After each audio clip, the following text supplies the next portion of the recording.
This conference will now be recorded. Thank you. Welcome, everyone. This is the Clatsop County Budget Committee. Today is May 12th. It is 1 p.m. And I am your chair. I'll call this meeting to order. Monica, is it possible for you to do a roll call for today? Sure. Chair Quila? Here. Vice Chair Thompson? I'm present. Commissioner Bangs?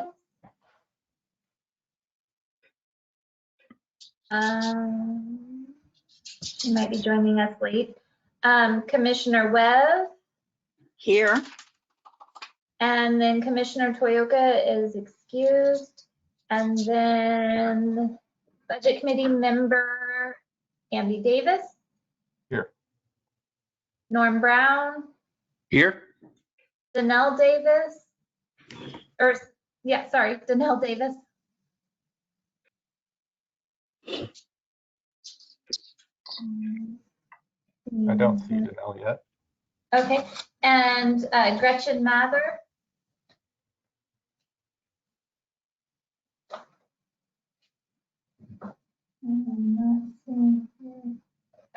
Gretchen Allen. I apologize. I'm not seeing her either. And then Tita Montero.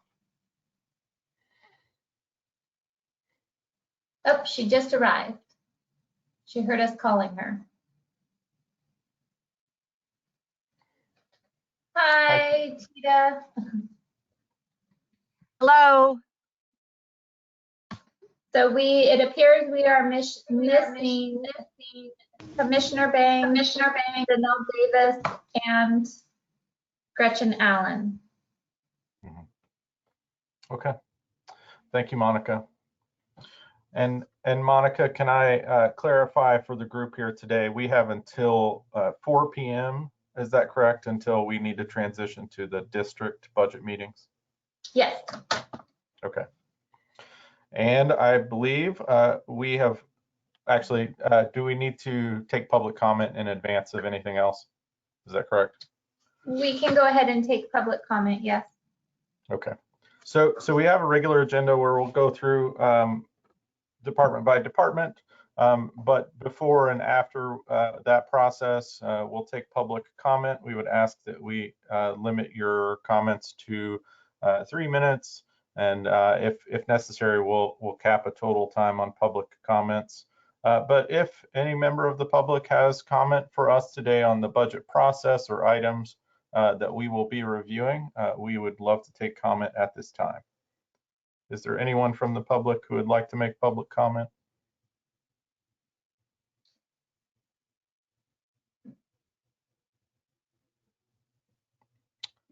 Okay, and not hearing or seeing anyone coming off of mute, I will take that as a no.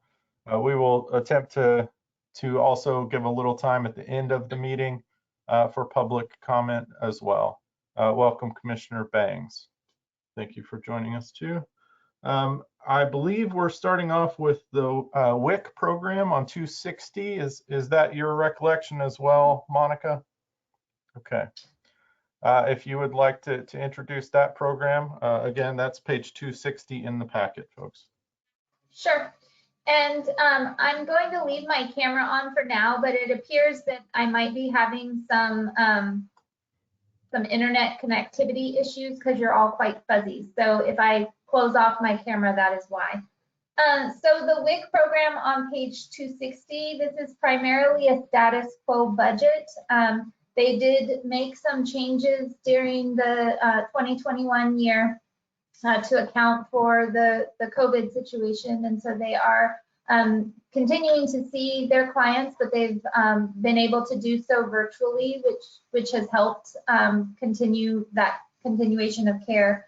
They are looking at increasing the dietitian services to 5 hours per month. And this was a question that Member Brown asked about, and it's not enough of a time to hire an actual FTE for.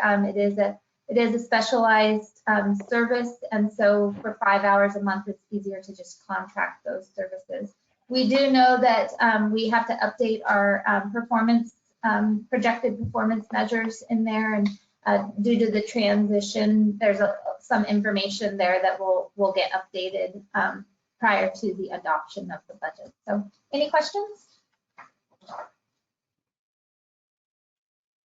Questions from the group on the WIC program? If no questions, I'll move on to family planning. This too is essentially a status quo budget.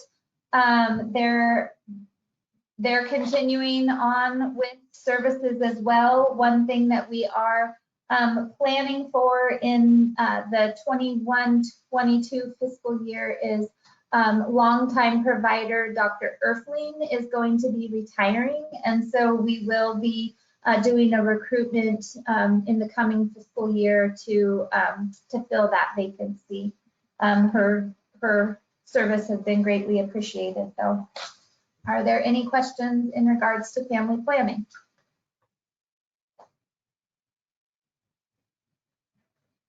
No questions. I will move on to the harm reduction program. This program there were some questions from Member Brown on this as well, and it was in regards to I believe the regional programs, regional partners pass-through funding. And there is $25,000 that is budgeted here, and this is for capacity building with our regional partners. And Clatsop County has been a real pioneer in regards to our harm reduction program. And so we have been working with both Tillamook and Columbia counties in helping them get their programs up and running. And so this funding is pass-through funding that we are receiving to kind of help those regional partners with their programs as well. There is an amount in the unapportioned project line item. Again, all of those unapportioned projects line items in public health will be getting moved into contingency, and so that will be cleaned up at the adopted level. Any questions on anything else in this budget? I just have one. Go ahead, Member Brown, and then I see Commissioner Webb as well. Just in the major accomplishments, it was noted that the program referred 141 people to treatment. Where is this treatment conducted, and can you report on how effective it has been? So the treatment is not something that the county directly provides services for. We do contract with CDH to provide drug and alcohol treatment services. I can't report to that. And but I do know that we're referring people to treatment, but as to whether or not they are actually participating in treatment is not something that we have information on either. Margot, do you have anything you'd like to add to that? No, that's correct. We provide any type of treatment, whether inpatient or outpatient, that's available to those who are interested. But once they get referred to treatment or they initiate it on their own, we don't follow up regarding their completion or recidivism or relapse history. I will just add in regards to, and I believe Commissioner Webb had a question as well, but before we get to that, I will just add that one thing that this program and the staff who go out in the field try to be very cognizant of is that they don't want to intimidate people, and so they are trying to be very cautious in how they work with this population to make sure that they're not scaring them off, trying to get them engaged in services without being too invasive in how they go about doing so. Commissioner Webb, sorry. Yeah, I'd like to know a little bit more about exactly what the process is for Clatsop County Health Department working with Columbia and Tillamook. This doesn't seem to me like a lot of FTE to be not only running our own program, but also what is the nature of the assistance that we're giving to Columbia and Tillamook? Go ahead, Margot. Yeah, so because I'm working on that actually right now. So it's always about capacity building. And so we're providing training and guidance and helping them develop their program infrastructure and capacity to provide and launch the program and then provide ongoing services in their own community. And so far it's quite successful just in terms of what I'm hearing regarding numbers, right? Initially, it's when you start something new like this in a community, you're not going to have people lining up the first day because of perhaps all the stigma and taboos that may be associated with this type of very important intervention. In terms of capacity as well, we had a meeting with Columbia Pacific CCO maybe about 3 weeks ago, just kind of, again, looking at where we are with the programs, what we're doing, Clatsop County being the hub, and I was discussing with them that I think that the program could be much more robust and that there is the potential and the need to maybe enhance the FTE dedicated to this program, that Clatsop County could be sort of that regional administrative hub. And so the team at Columbia Pacific CCO came back to me and said, propose a few different models of what that staffing would look like and what it would cost. So Robin and I completed that before she transitioned away from public health. And I'm getting ready to share that with the CCO and further that discussion. And so the CCO HR support that's in the budget, what is that about?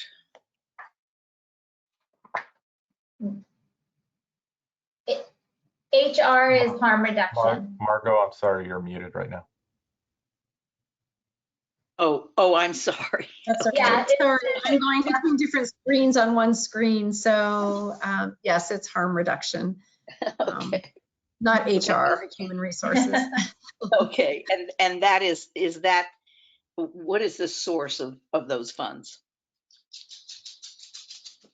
Those funds are coming from the CCO, the Columbia Pacific Coordinated Care. Mm-hmm. Okay. So does it look as if the CCO will become actually involved in this tri-county program, or what will their role be? Well, they are very much involved. They are a critical part of funding the launch of this program. So we report statistics to them on a monthly basis. We keep very detailed statistics, not only on the naloxone, but the number of needles exchanged, as well as other aspects around the population. So this is a public health intervention. It's also very much a population health intervention. We're able to monitor, and I can't tell you off the top of my head at this very moment, but you know, part of the impact is that when we care for these populations, it decreases the number of emergency room visits, urgent care visits. And we are dedicated. There are programs where non-clinical people, staff go out and manage the programs, but we're actually very committed to having a nurse partner with our teams that go out. So you have that clinical eye, whether it's on wounds or other health issues that could come up. And in the context of the pandemic, we are taking vaccines with us and we're vaccinating this population as well when we're out there. And so it's a very high risk population. So there's, again, that added benefit as well. Okay. Okay, thank you. Any other questions from the group for the harm reduction program? Okay, not seeing or hearing any. I think household hazardous waste is next. So the household hazardous waste, this organizational unit, the contractual obligations came in a little bit higher than anticipated after the first year. The 2021 fiscal year was our first year of operation after a long-awaited opening. And so is kind of a learning curve in regards to the operational costs and the requirements by DEQ. And so we are continuing to navigate that and find ways that we can bring those costs down, but still be in compliance with DEQ as well as the City of Astoria's monitoring requirements. Again, the unapportioned amount will move to contingency. There is a loan repayment amount that the household hazardous waste facility has towards, it's an internal service loan to special projects, and special projects help fund the building of this. And in this coming year, we are foregoing that payment to kind of help further analyze the needs of the organizational unit, and then get the loan repayment amount stabilized in the 22-23 fiscal year. Thank you, Monica. Any questions for household hazardous waste? Okay, moving Commissioner on. Banks. Oh, Commissioner Go Banks. ahead. Sorry. In the educational portion of is now, I could probably ask this question in a different forum, but while we're here, is the educational portion also in regards to how to properly dispose of expired fertilizers or herbicides and pesticides? Are you regarding to the education and training line item? No, that's more Yeah. specific to the requirements of staff and the staff education requirements for operating a facility. There should be in regards to some of the it doesn't look like we can evaluate that and make sure from a just a county perspective, educating people on what is available. And yeah, I'll definitely make a note of that.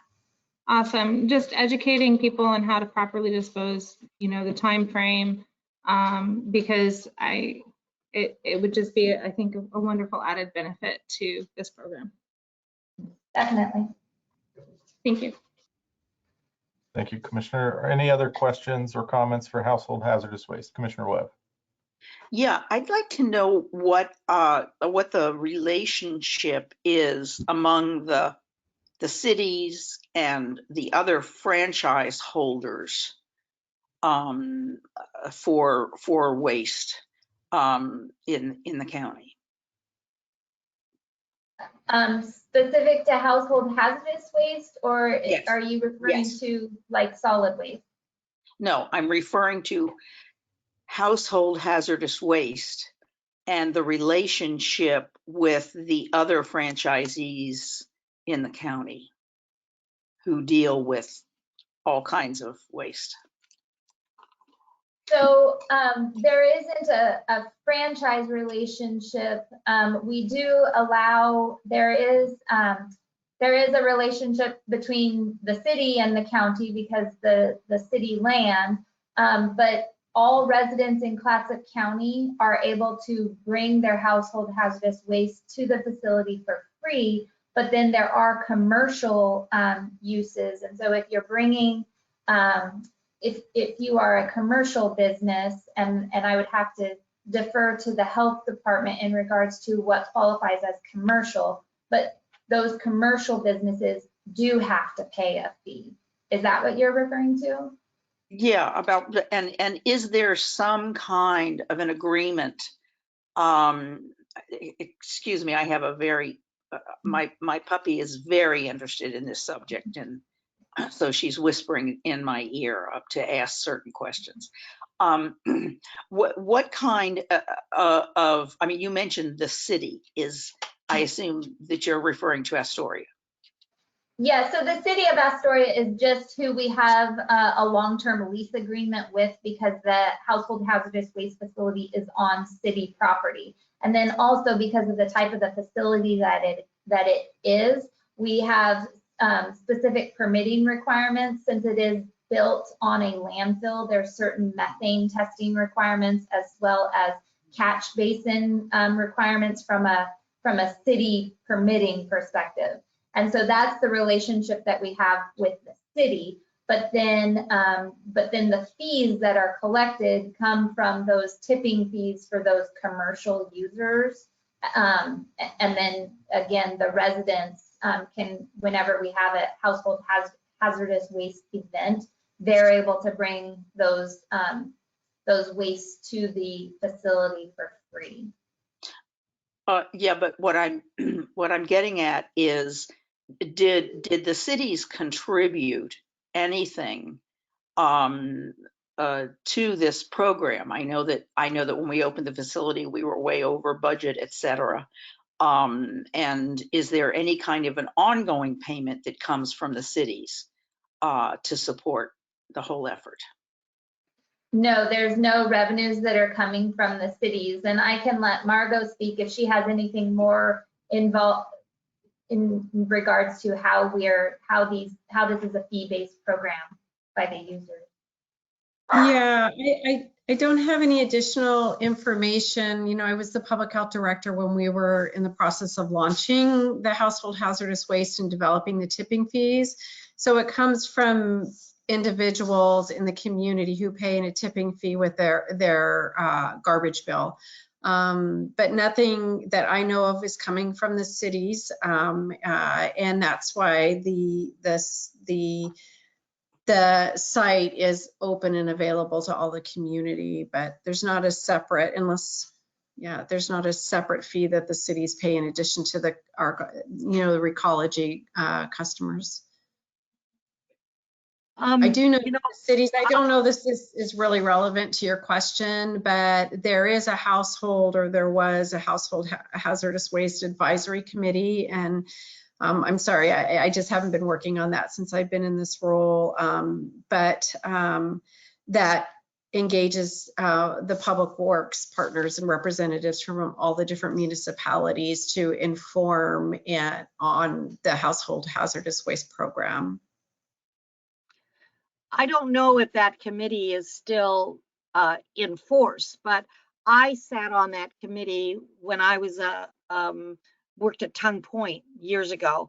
And what I remember is that we worked with Recology, and there was an extra fee for so many years added to people's Recology bills.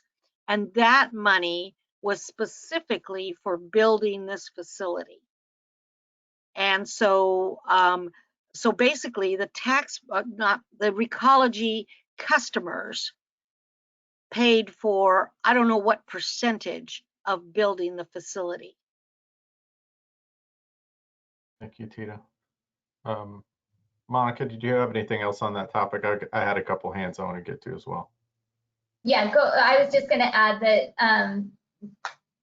Tita is correct that is, and when we were getting ready to open it, Recology did go and before, I know they went before the city of Astoria to increase that tipping fee to help, again, pay for not just the construction of it, but the operation of it. And so that's why it's open to all county residents for free, because essentially they're already paying for it in their waste bill. Okay, thank you, Monica. I want to check Commissioner Banks. I saw your hand come up at one point. Did you still have comment or? Okay, and then Member Brown. Yes, just quickly, any light you can shed on the $10,200 proposed for unproportioned projects? Again, those unapportioned projects that are in public health are going to be moved at the adopted level. Those are all in contingency, and that's where they should appropriately be budgeted. Thanks, Monica. Thank you. And any other questions on household hazardous waste? Monica, I fear to open this, but we've spent too long on one budget, and I noticed something I didn't before, which is, do you have any clarification on why utilities is kind of up and down in this budget? 2,800. Yeah, go ahead. Yeah, so again, it comes down to when we were budgeting for this back in 1920 and going into the 2021, just trying to figure out what our actual utility costs are going to be, whether, and those utility costs include not just power, but then also the sewer and water costs associated with it. And so we're still trying to, and I don't know if David is on here who could speak more specifically to the utility bills that we receive specifically from the city on this. Monica, I'm on the call, but the utilities bills up there are the water and Pacific Power, and then we have propane to heat the building. But I haven't, the bills have been paid by public health, so I haven't been tracking those. Okay. I can get more information for you on that, but part of it just has to do with it not being in operation, but then also the utilities that were associated with it during the construction. And now we're up there, we're in operation and trying to figure out moving forward what our actual utility costs will be. But I can get more information for you on that. Okay. Thanks, Monica. Okay, one last check. Is there any other questions or comments on household hazardous waste? Okay, not seeing or hearing any. I think we can move to emergency preparedness. So this org unit has seen some significant growth in this past 2021 and 21-22 proposed budget. And this is because this is essentially where a lot of our COVID funding has been running through. Obviously we have more COVID expenses than what is seen here, but this is where some of those services such as the wraparound services or quarantine costs, some of the testing costs associated with the county's portion specific to those services. Again, there is a very large amount in unapportioned projects in this org unit, and that is going to be getting moved to contingency. And that is based on funding notice that we received just right as we were going through this budget process about additional funding that was the coronavirus relief funds that the state did not expend all of by December of 2020. And so then they have these additional dollars. And so we received those monies. They will be getting spent, but for now they're going into contingency to try and figure out exactly where those needs are going to best be met. Again, performance measures need to be updated on this. One thing moving forward that has been identified through this whole pandemic is that we really need to have an FTE dedicated to being a preparedness coordinator. This is a position that we used to have, and we've been working closely with emergency management in providing those services. But this pandemic has just kind of shed light on the fact that we need to have a more dedicated FTE specific to public health to try and be better prepared for not just something of this nature, but other public health emergencies that might come up. Okay, thank you, Monica. Are there questions from the group on emergency preparedness? Commissioner Bangs, and then Commissioner Thompson, and then Commissioner Webb. So the increase in FTE is basically what is the increase of 633% in personnel then? Is that what we're accounting for? 633%, is that what you said? Yeah, it says change proposed. Yeah, I need to, that was something that we identified in another org unit, and I need to talk to IT about that because that 633% is a very random number, and so there is something off in our formula. Kind of grateful for that response because that felt like a really large jump. Yeah, we identified that I think in another org unit early on. Member Brown, I think brought that to our attention, and so yeah, I need to work with IT on our coding there. our math. Okay, perfect. Thank you, Monica. Commissioner Thompson, and then Commissioner Webb. Thank you, Mr. Chair. I applaud the increased robust nature of our staff response. This is something that we've needed for a while. I'm grateful we're able to do it now. Looking forward, we can only anticipate that there will be more challenges, and this enhances our capacity to deal with them. So I'm glad for that, regardless of the anomalies that you and Mr. Brown are pointing to. So thank you. Thank you, Commissioner Thompson. Commissioner Webb. Yeah, I have been a little disappointed in county staff's response to reporting to us the exactly where the money is that we have received through the various state and federal programs, how they have been spent. And I would really love to be able to have a more robust report. This is a question I am asked a lot by constituents. You know, well, where, if we're getting all this money, where are we spending it? And I think that the way the budget is presented, it doesn't make it very clear to our citizens exactly what we're spending this money on. Would it be possible to have some kind of a periodic accounting, especially since we know we're going to be getting money in the future? Is that something that is possible? Yeah, we can definitely add that to our quarterly financial update. Okay, I think something a little bit more robust was what I had in mind. And to be, because it seems to me that I just hear tidbits about what we're paying for.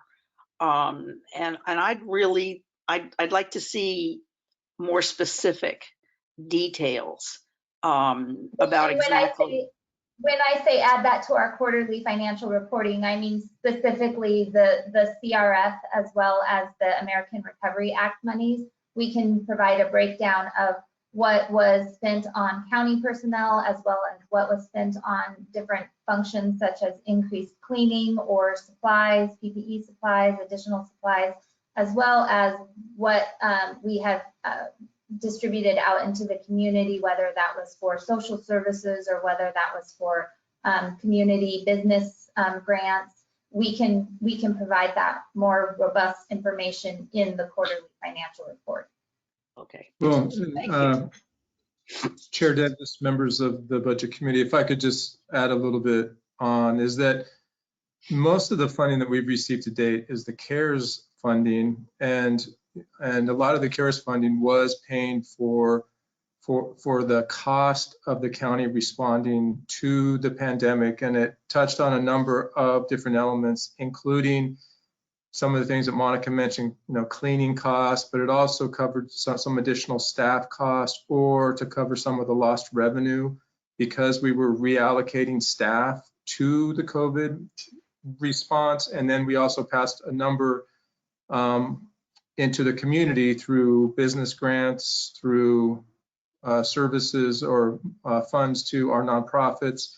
And so that was all information that went to the board when we first received the CARE dollars, and we can report back on a regular basis about how those are being expended. And I think that's a good suggestion. As we move forward with the American Rescue Act dollars, we're going to be going to the board with a plan, and then that plan will then be reflected in the budget. And I think that's where Monica is saying that we'll update the board per the plan on the expenditures on a quarterly basis so that there's visibility about where those dollars are actually being expended. But our goal always is to be transparent, and we're certainly not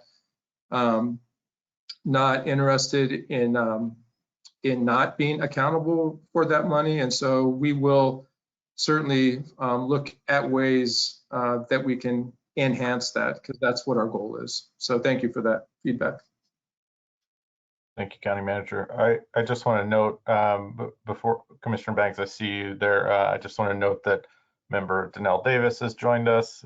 Thank you for joining us, Danelle. I'll let you know that we're on page 281, emergency preparedness right now. Commissioner Banks. Just a quick question, the unappropriated projects or unapportioned project, goodness, hooked on phonics, sorry. Is that just basically a rollover of funds that haven't been used for any projects in the past? Yeah, it's, again, that's gonna get moved to contingency, and it was because as we were going through this budget process, late March, early April is when we learned of these additional funds that are gonna be coming from the state for these different services. And so at this time, we don't know yet because it's been interesting with COVID in regards to finding out that you're receiving funding that's going to be used for testing. And then things quickly changed, and then it's not just testing, but it's quarantining people and providing wraparound services. And then by the time you get your plan in place for that, now we're moving on to vaccinations. And so it's it's going to be budgeted in contingency at the adopted level. And then as we move into the 21-22 fiscal year, and we have kind of figured out what direction the role is going to be in regards to continuing to respond to the COVID-19 situation, where those resources will best be allocated. Thank you, Monica. Any other questions for emergency preparedness? Okay, not hearing any. I think we can move to on-site sewage systems, 286. So this one, we will be adding, for the most part, it's a status quo budget, except for the fact that we'll be adding additional FTE. And this FTE is going to be split between on-site sewage systems as well as environmental health. Previously, our public health director played a significant role on the on-site septic systems. That's just something that we need to really have a separate EH supervisor providing those services for. And so we're going to be adding that. I believe that we are currently in the recruitment process for that. As to when we'll get that person hired, though, we're not sure, but hopefully by 21-22, we'll have something in place. Any questions from the group on on-site sewage systems? Commissioner Banks. This includes Westport's current sewage and septic or on-site sewage system. No, the Westport Sewer District is separate. The on-site septic system would be inspecting any new septic systems that are going out there.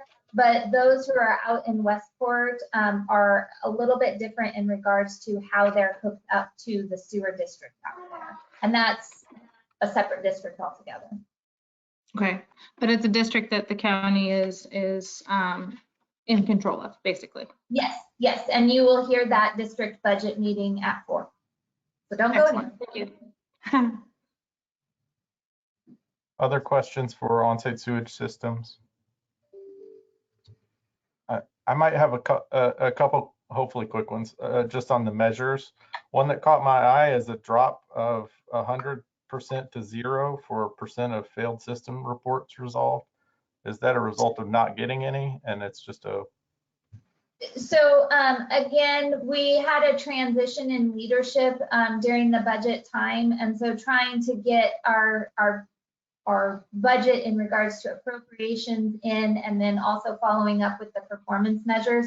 So performance measures for the current projected, how we'll finish 2021 up, as well as what we anticipate happening in 21-22 aren't included. And so we will work with public health to get those added at the adopted level.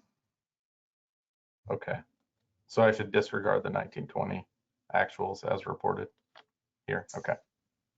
Thank you. All right, that answers my other question then too. Any other questions from the group on on-site sewage systems? Okay, not seeing or hearing any. Environmental health. Oh, Commissioner Webb. One of the one of the functions that that our previous public health director took on was a very county-wide view of solid waste disposal, especially domestic systems. And it was very, very useful, especially when we were going through the strategic planning process, talking about environmental issues. It was very useful to us. And I'm hoping that there are plans that when this new FTE comes on board, that the person who's hired can have kind of a 30,000 foot view, not just of individual septic systems, but of the issues relating to septic and other solid waste issues throughout the county. I think that's going to be a hole in our expertise, and I'd love to see actually someone, an additional staff person, go to the planning department who was an environmental specialist, but apparently that didn't happen. So I just would like us to be conscious when we hire that FTE that it's not just a matter of inspecting septic tanks. It's a matter of taking a very broad look at the future of how this county is going to handle solid waste. So that's and just that is definitely something that person will be brought in on the conversations. Staff are currently continuing those conversations with our community partners, which include the cities as well as our regional solutions partner, in regards to options surrounding a anaerobic biodigester, as well as what might be possible in regards to a transfer station that would help alleviate some of the haulers' concerns that have been taking place as far as having to transport septic all the way up to the Portland area. So those conversations, in fact, I just had a meeting yesterday. They're continuing to take place, and that person, once hired, will definitely be brought in on those conversations. Okay, thank you. Vice Chair Brown. Just a comment in a number of the performance measures, since you brought it up, Andy. The comment is made that the public health work plan is available for review. And some cases there is some elaboration, but if the performance measures are largely incorporated in that document, I would like to see it either provided or a link to it so we know how to review it and fill in that part of the budget process. So I'll admit I find it a little irritating. Well, so I've got to go track down another plan to find out the performance of it measures, but I will. But if you give me a little help on where to find it. Thank you, and we can definitely, from an electronic hyperlink perspective, add that into the version that's online to make it easier. And that is something, as we get into the special projects budget, that we're continuing to work on. We were hoping to be able to accomplish it in the 2021 fiscal year, but the pandemic response delayed that project, and so we will be budgeting for performance measures in 21-22. Very good, thank you. Mm-hmm. Any other questions for on-site sewage systems? Okay, I think now we can move on to environmental health. Thanks, Monica. So again, as previously mentioned in the on-site septic or on-site sewage, the EH position is going to be split here with environmental health. We're going to be working on updating the performance measures, and the unapportioned project will be moved to contingency. But for the most part, this is a relatively status quo budget. I will say that just speaking to coronavirus relief funds, this is one area that we provided grants to our businesses for their environmental health licenses. We provided a 50% discount to all of the businesses when renewing their environmental health licenses. So that is one way also that we utilized coronavirus relief funds, as well as try to support our local businesses. Thanks, Monica. Any questions or comments on environmental health?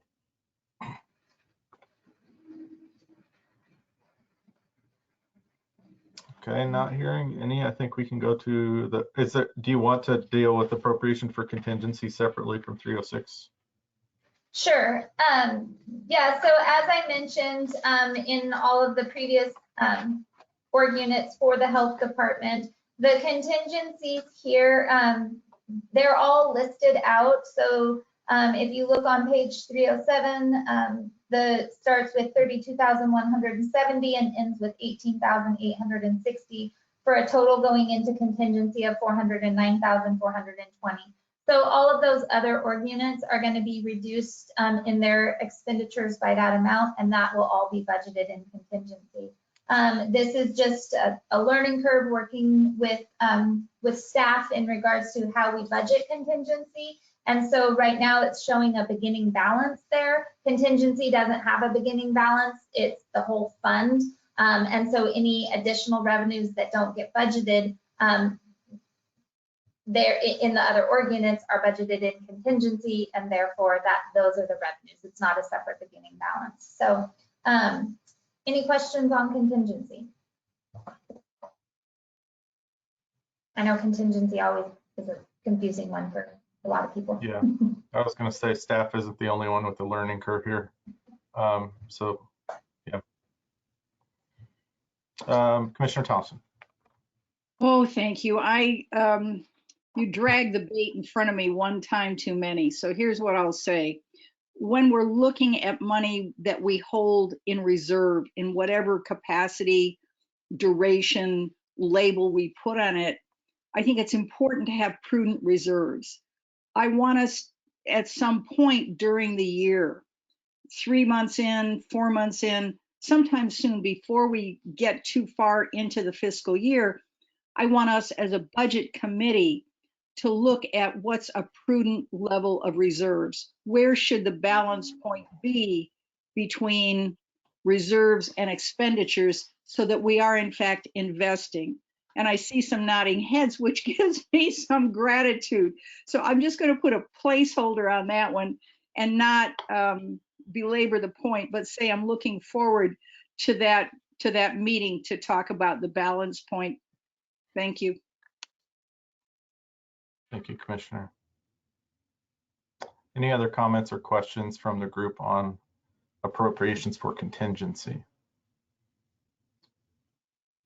I don't see any, so, and I apologize, we're jumping around a little bit, but I think we're moving back to 296, which is mental health, for the next section. So in this org unit, we did have a slight staffing change. So previously, the FTE that had a portion of their time allocated here was budgeted at a 0.8. That position in the 21-22 fiscal year is being proposed at a full FTE.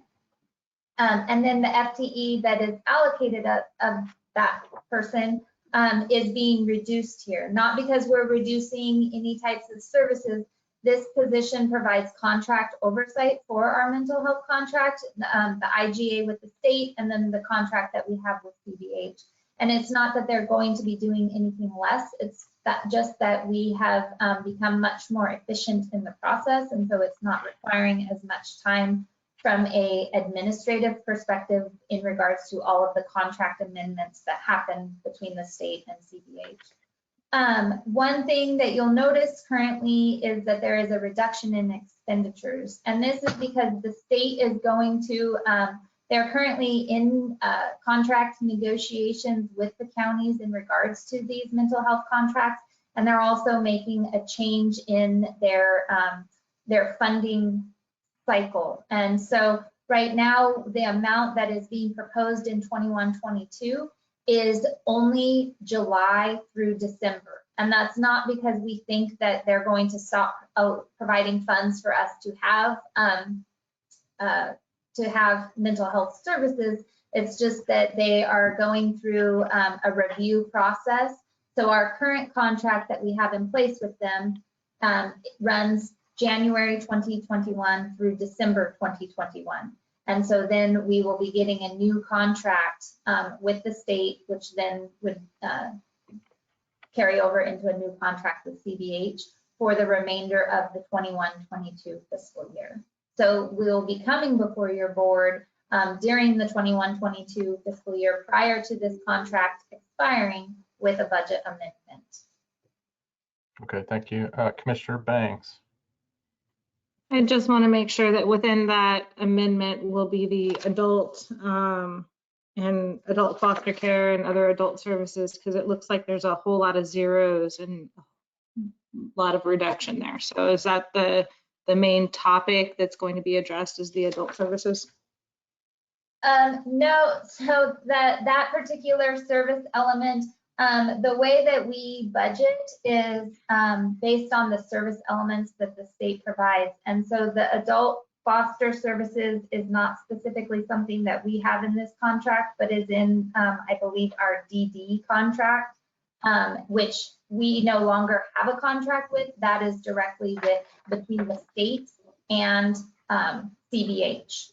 Margot, do you have anything to add to that? In the adult, it's stated as adult MH services. There's a huge reduction there. Which line item? It's on page 300. It's second one down, account name, SE number 20. The second one down, 3163. Yeah, 3163.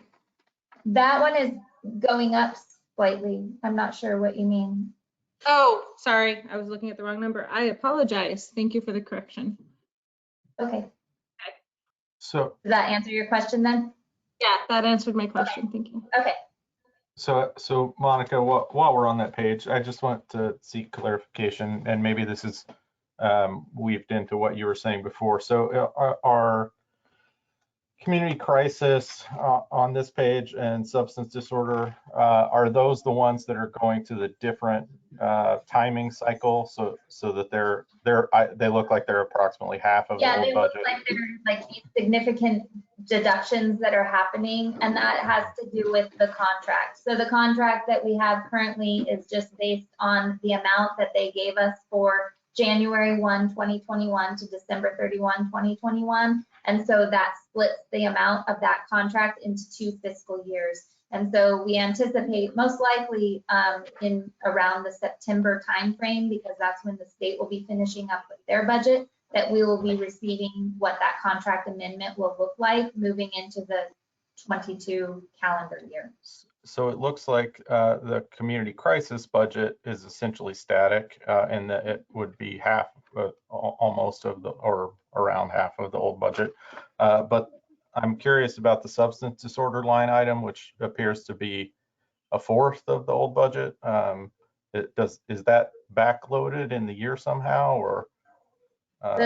Which line item are you? So that's in the On page summary 299. Yeah, it's 3112. Yeah, so that's another thing. If you'll notice on the different service elements, so we try to track this funding that we receive from the state by service element, and those service element all tie to the different types of services. And one thing that happens with the state service elements is they come, and Margot might be able to speak better to this, but they regularly shift where they want to put that funding within those service elements and what those service elements entail. So for example, if you look at service element number 37, MHS special projects on page 300. So in the 18-19 fiscal year, it had a significant amount, and then in 19-20 there was nothing, and then in 2021 there was a significant amount, and that's because they do these amendments, which regularly go before the board, to shift those funding streams. And so it does get kind of complicated, and that's where I was referring to the admin time that staff spends on these contract amendments. And so we are simply trying to track the funding as the state has us pass it through specific to those funding streams. Margot, do you want to add anything to that? Can I ask just to Oh, yeah. clarify so I make sure I understand? So it looks like 3112 substance disorder in the 2021 cycle was entirely within ITRS funds, and then it's come back to being split between substance disorder and MHS special projects in the current cycle. Is that what I'm hearing from you? Because it looks like MHS special projects got extra money in 2021 and not in the current cycle to me, which maybe that's off by a cell.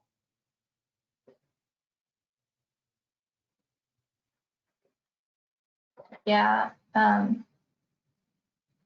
those wouldn't add up to be what you're referring to in the ITRS fund. No, and the revenue line for that, for substance disorder, the revenue line for 66 anyway, has similarly decreased, and I don't necessarily see an uptick somewhere else that is obvious to me that it is replacing it.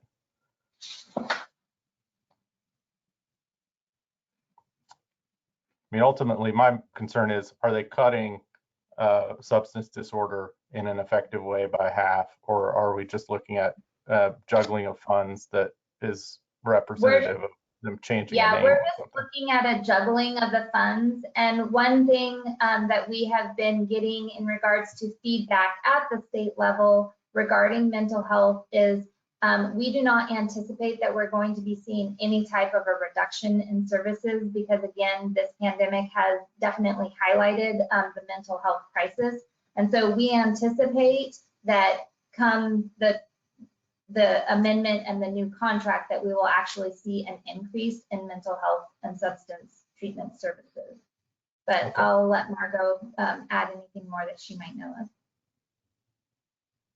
I don't have anything more to add other than sort of just anecdotal experience. And again, I don't feel as well qualified as I have been in the past to speak to the details of this budget because of obviously my current circumstances in the position. What I will say is the movement of monies under different program elements is not unusual coming from the state. And it's usually informed by changes in state policy and direction or from the federal government if there's federal funding attached to it as well. And so it's just actually the norm, and and we just readjust accordingly. And oftentimes when there's that movement of the monies, it will change the guidance a little bit in how the services are delivered. So that's what I can say is that this is not unusual. I don't know if that's helpful, but it's not unusual. Thank you, Director. Commissioner Banks. Just to summarize then, the reduction is not a reflection of a loss in services. The services are just getting paid for from somewhere else, correct? It's not a reduction in loss of services. It's just that we're waiting on a contract amendment for the rest of the fiscal year because this is really only for 6 months. Chair Davis. Yes. County Manager. I'm sorry, Commissioner Thompson.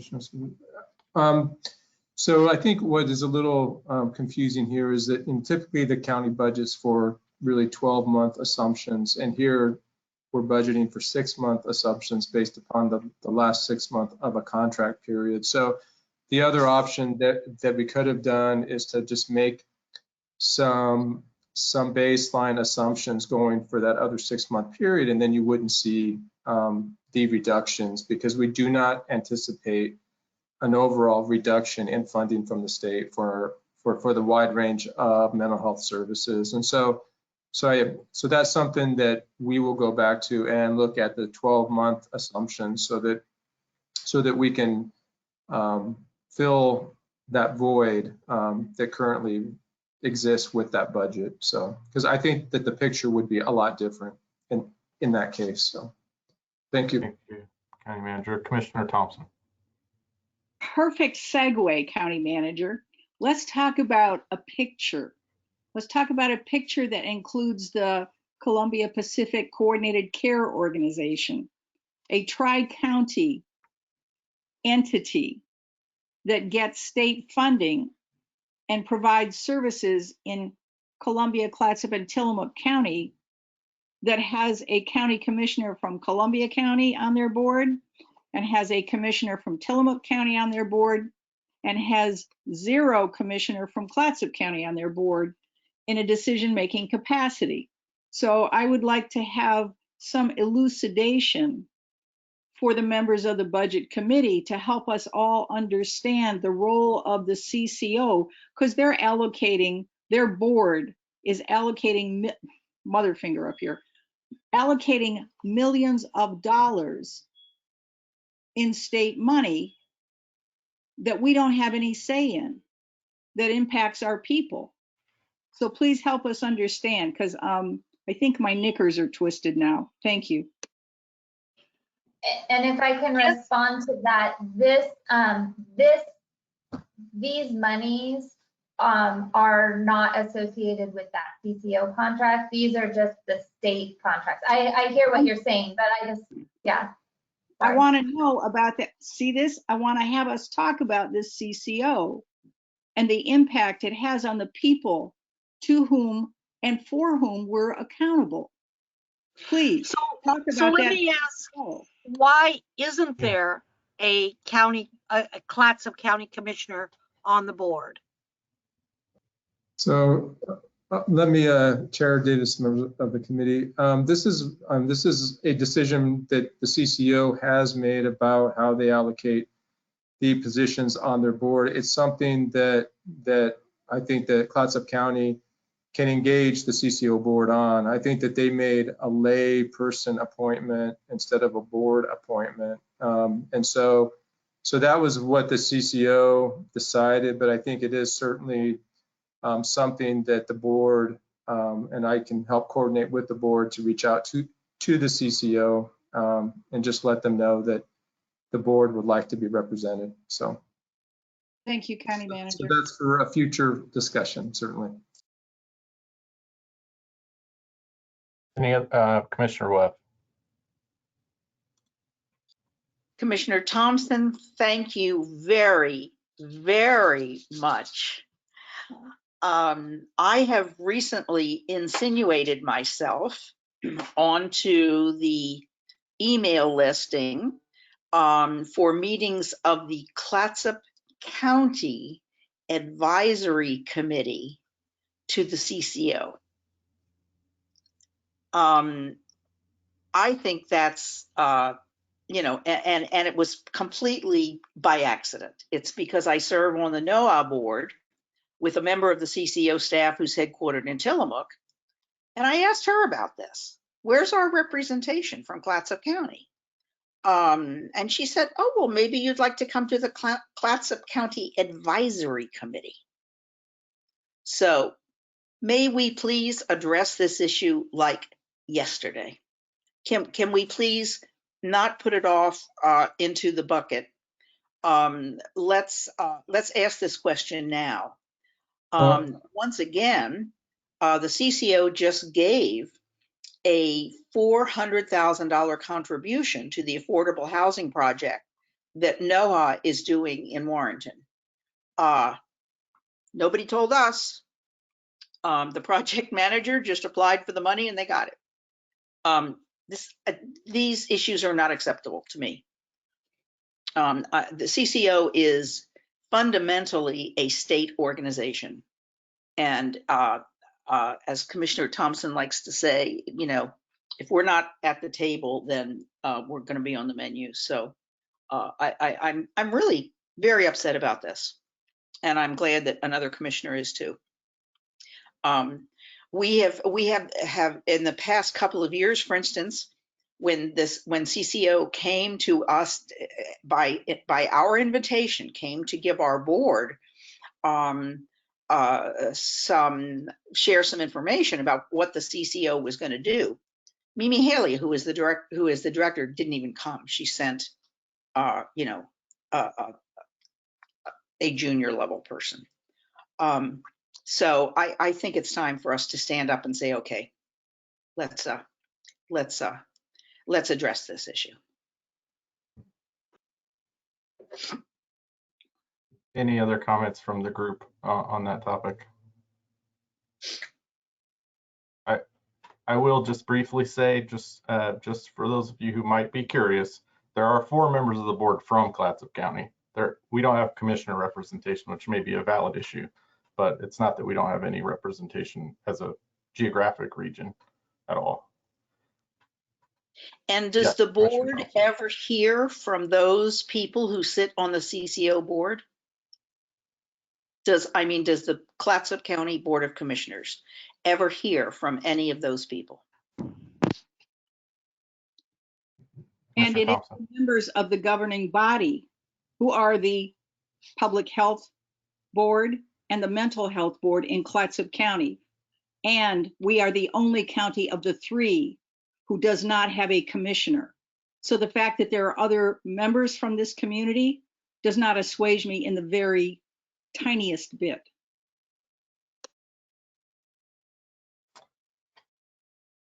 Okay, any other questions or comments on the mental health budget? Okay, not hearing any. Monica, would you like to handle drug and alcohol prevention? That's on 301. Sure. So there is a significant amount in unapportioned projects, and a lot of that has to do with during this past year, our drug and alcohol prevention staff have been focused on community outreach in response to the pandemic. And so they didn't drop all of their duties. They still did some of their drug and alcohol prevention duties, just at a lesser level, so that they could provide support in the COVID response. So those savings, in addition to an increase in marijuana revenues, had a significant amount that will be carrying forward into the 21-22 fiscal year. And so they will be focusing on getting things back on track. And I don't know if Margot would like to add anything to that, or if specifically if Jill is on the line, if she would like to add anything more to that.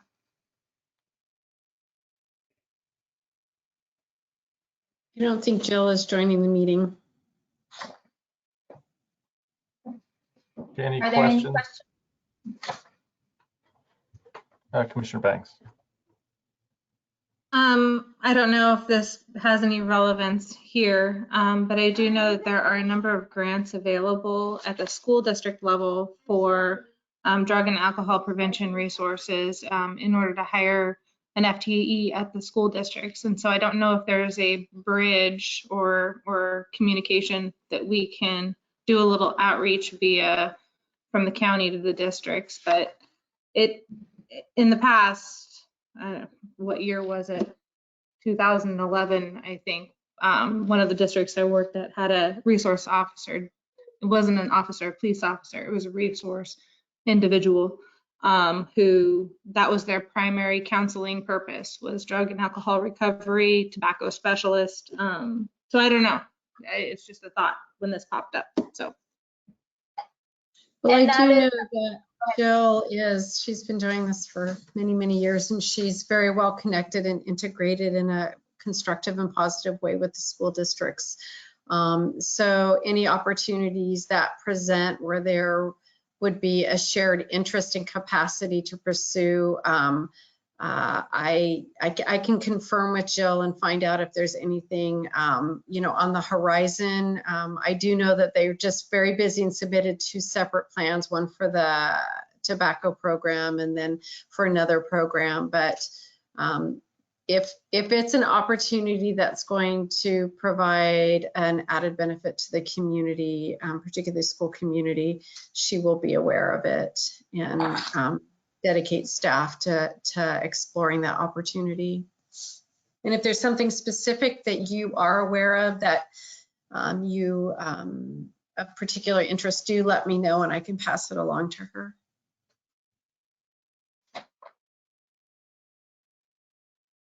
Courtney or Commissioner Banks, I think you're muted at the moment.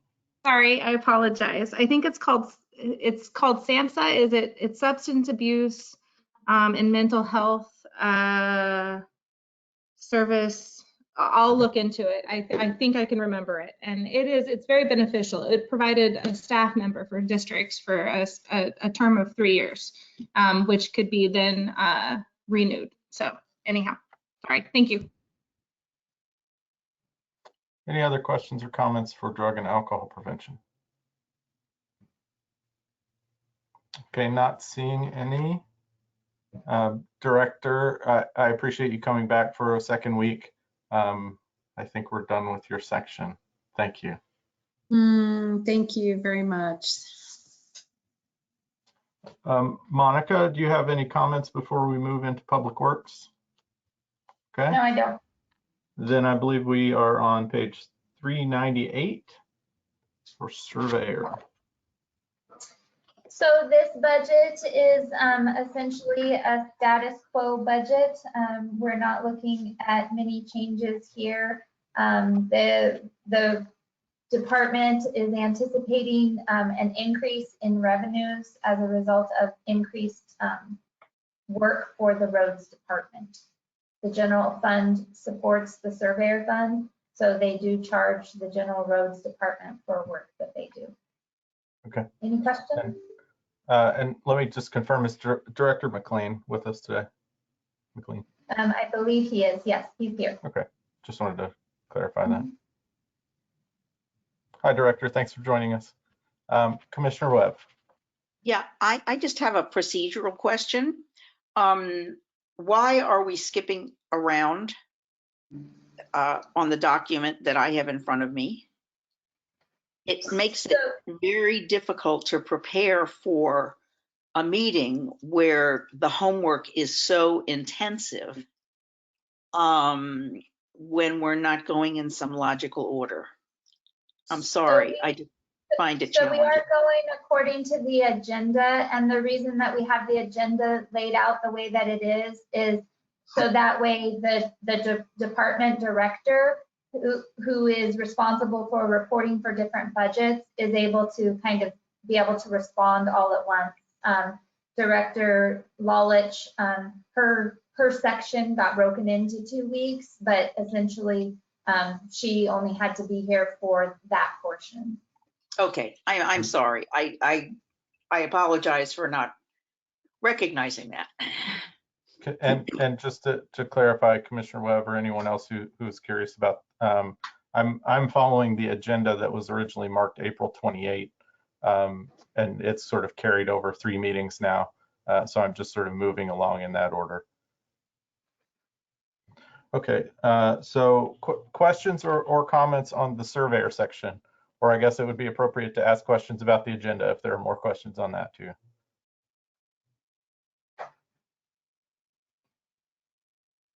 Okay, not hearing or seeing any. Road administration and support starts on 403. So personnel costs in this org unit have decreased approximately 17%, and this is a combination of a couple things. One of them, as mentioned in the budget message, is just kind of an organizational structure change. Previously, there was a GIS position that was located within the Public Works Department. And the rest of our GIS staff were located within Information Technologies, which is a general fund department. So we have, during the 2021 fiscal year, we moved that GIS position out of Public Works and into IT. And so that position has been housed there currently, and now this 21-22 budget is just going to reflect that. When, again, because the General Roads Department is separate from the general fund, so when that GIS person is doing work that's specific to the roads department, they will then get billed back for those services. So that's one change that has caused the decrease in personnel. The other change is we had a retirement, and so that left a vacancy in our administrative supervisor position. And in evaluating the needs of the department, it was found that an additional administrative position wasn't necessarily needed. So they did a restructuring. There was a promotion from a staff assistant to an accountant 2 position. And then some of that managerial oversight that was previously provided by that administrative supervisor position, is now being done by both the Public Works Director and the county engineer. Any questions? Mr. Banks? Is there a reason for a reduction of revenue from Road District 1, or is it just a normal ebb and flow? It's a normal ebb and flow based on timber revenues. Monica, this is just a point of curiosity. I was a little surprised with overall the staff reductions for personnel services that insurance went up as much as it did. Is that just reclassing for, or people with families covered or something like that? Exactly. So now the county engineer, who I believe is allocated as a 0.5 here, he has different health insurance needs than the individual who retired. Okay, no problem. Just wanted to make sure that that was what we were seeing there. Any other questions for road admin and support? Okay, not seeing any. Road maintenance and construction, 408.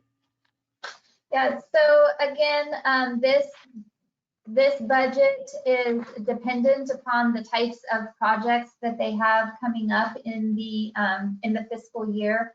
Their budget highlights reflect a decrease in contractual services, and for example, this coming year there is not as significant of a need for rock crushing, so that decreases that particular contractual service line item by approximately $900,000. There in the 2021 fiscal year, there were 2 positions proposed. They were called they would be new positions, and they were called road maintenance helpers.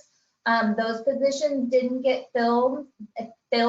These are contractually, they're bargained positions, and so what we are proposing in the 21-22 fiscal year is making those just be road maintenance trainee positions that already exist.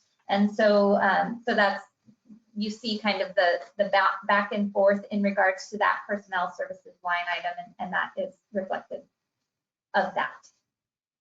Any questions? Questions from the group on road maintenance and construction? Norm. Sorry, Vice Chair Brown. Yeah, no problem. Can you elaborate on what is on page 413 indirect cost allocation and why it went up $49,000? Sure. So indirect costs are the costs for the overhead services that are provided. So that includes county manager's office, HR, buildings and grounds, IT, the Board of Commissioners. So it is dependent upon the usages. And when charging indirect costs, we have an indirect cost accounting system that takes several things into consideration. Some of that is that, again, for HR, the number of FTE and how many vacancies that got filled throughout the year, because that requires an increase of staff time for advertising, onboarding, all of that. From a finance perspective, it has to do with the amount of payroll checks that are getting processed. It has the vouchers and the POs that are processed. And so there's a number of factors that contribute to indirect cost allocation. Okay, thank you. Member Davis, I saw you come off or on video. Do you have a question as well? I do. It might be a bit remedial, but I know that there's a project out at Fort Stevens building the jetty, and I see massive trucks with massive rocks driving on Clatsop County roads. Is this the budget that deals with the maintenance of the road breakdown due to those trucks and those rocks? Is this the budget that deals? If so, where would I find it? How did that work? It is the budget that deals with those, and I can let Director McLean speak more on it. At this point in time, The replacement of those roads is not, if the maintenance and replacement was going to happen, it would be in this budget. But at this point in time, those roads aren't specifically being budgeted for in 21-22. I do know that he reached out to the Army Corps of Engineers who is in charge of that project to speak to them about cost sharing because while we want to support the important work that they're doing out there at the jetty, it is at the expense of our county taxpayers having to replace these roads sooner rather than later.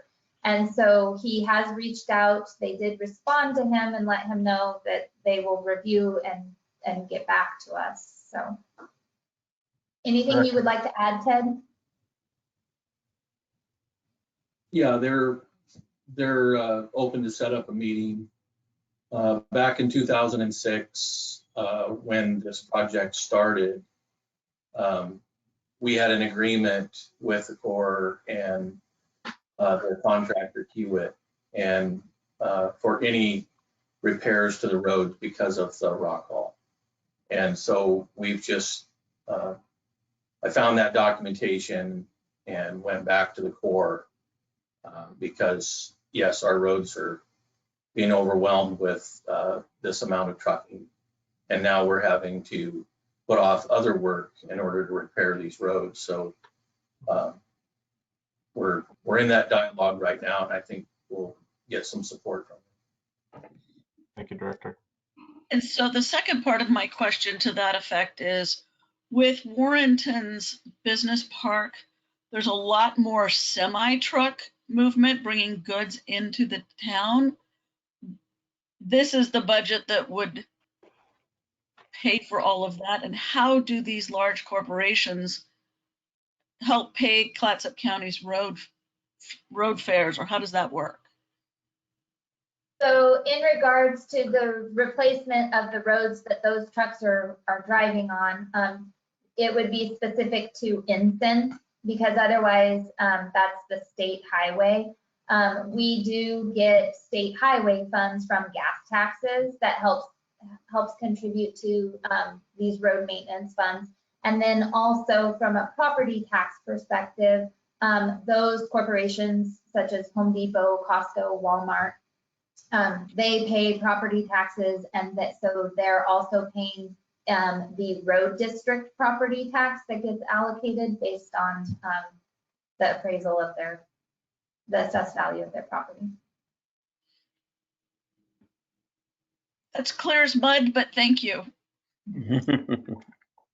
Commissioner Banks. Emergency preparedness, is there any funding that comes out of this account for things regarding emergency preparedness? Or is it through another account? Because I know signage and any other goals or plans that we have in that area, I was just curious if they came out of this account or somewhere else. Are you referring to like if there was like the ice storm event that we had and the road work that has to take place there? Is that what you're referring to? It does come out of it. Okay, it does come out of this. I was also curious for like future emergency preparedness. I know that we have like our tsunami. I cannot remember. The big long name. Yeah, but planning department is overseeing, I can't remember that big long name either, but the tsunami evacuation planning. There are funds allocated in the planning department or unit that is specific to that. But if there is anything that comes up in regards to damage done to culverts during a storm or trees that have fallen across the road that need to be cleared out, that all comes out of this org unit, and it would either be happening through personnel time or contractual services if we have to hire somebody to come in and provide that support. And then oftentimes that is what sometimes they have their capital plan that they then have to adjust, because if there is a major If there is major damage, like in this last ice storm, there was major damage done to a culvert. And so then they do have to kind of shift their projects to be able to make those adjustments to be able to replace them. Ted, do you have anything you'd like to add? In the event of any type of an emergency, if it's a declared emergency by the governor, or then we can apply for FEMA funds to help support us in that.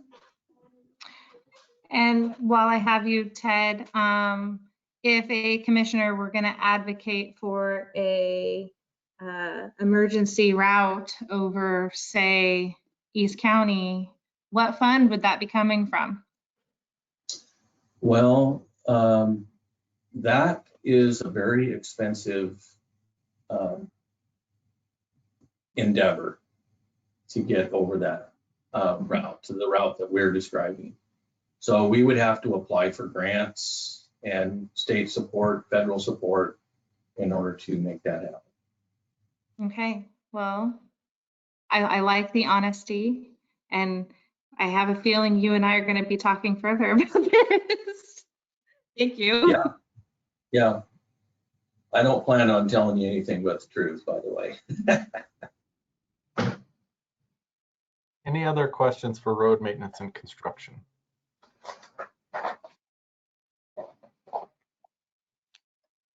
Okay, not seeing any. So I think we can move to contingency for this section is on 417. I think that's our next item. Yeah, so the contingency here, last year, what took place is the department budgeted all of their contingency rather than leaving anything in the unappropriated fund balance. And as we previously discussed, unappropriated fund balance is those extra monies that, if left unappropriated, are unable to be touched during the fiscal year. And so last year they budgeted all of that, just kind of not knowing what was going to be happening with the potential public works facility relocation. So in this coming year, what they've done is they've budgeted a small, not a small, $3 million in contingency, $3.6 million in contingency, and left the remainder in the unappropriated fund balance. And that is based on we have been working through the public works facility needs assessment. And so this is based on information that we have been gathering through this process. And we are finishing up with that project, hopefully in the next month or two.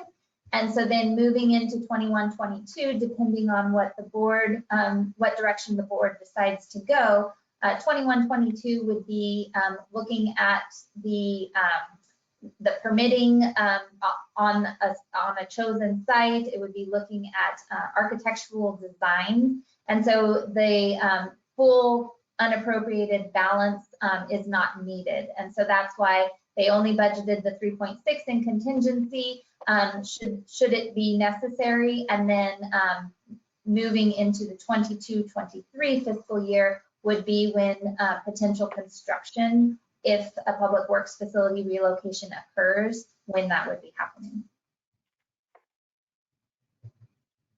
Thank you, Monica. Any questions from the group on the appropriation for contingency? Monica, I just wanted to communicate to you that what you were just saying, I believe makes sense to me. The budget highlights, I was pretty confused by because they don't match.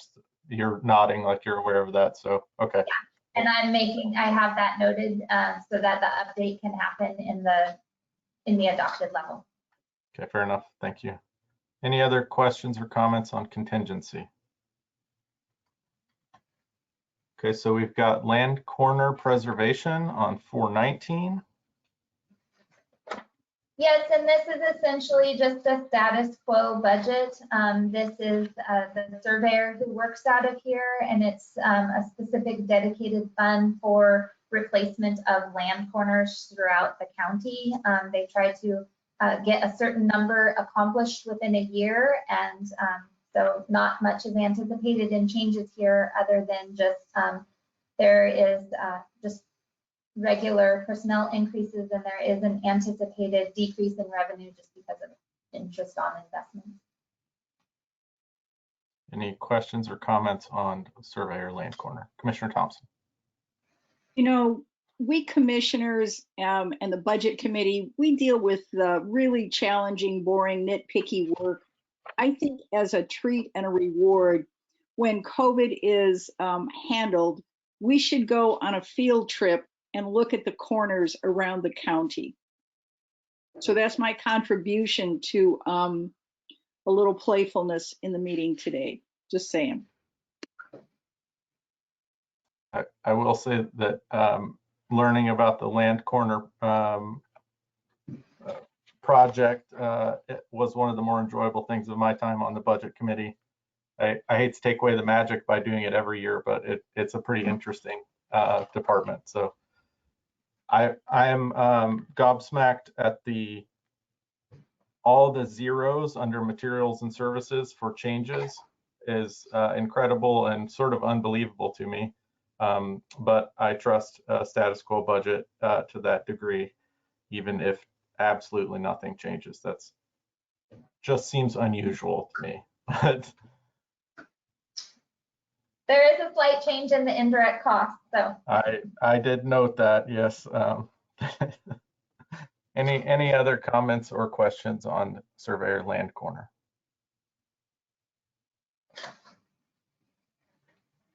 Okay, I think we can move to bike paths, which starts on 423. So this budget is funded by a portion of the state highway funds that is dedicated to bike paths. And so there is an increase over last year, and $75,000 is budgeted in contractual services. And this is for replacement or potential replacement of a pedestrian bridge down in the Arch Cape area. And then there's also budgeted, as I previously mentioned, the GIS department, when they work for non-general fund departments, it gets billed directly to them. And so they are budgeting $15,000 to account for working with a GIS staff person to assist in developing more bike paths.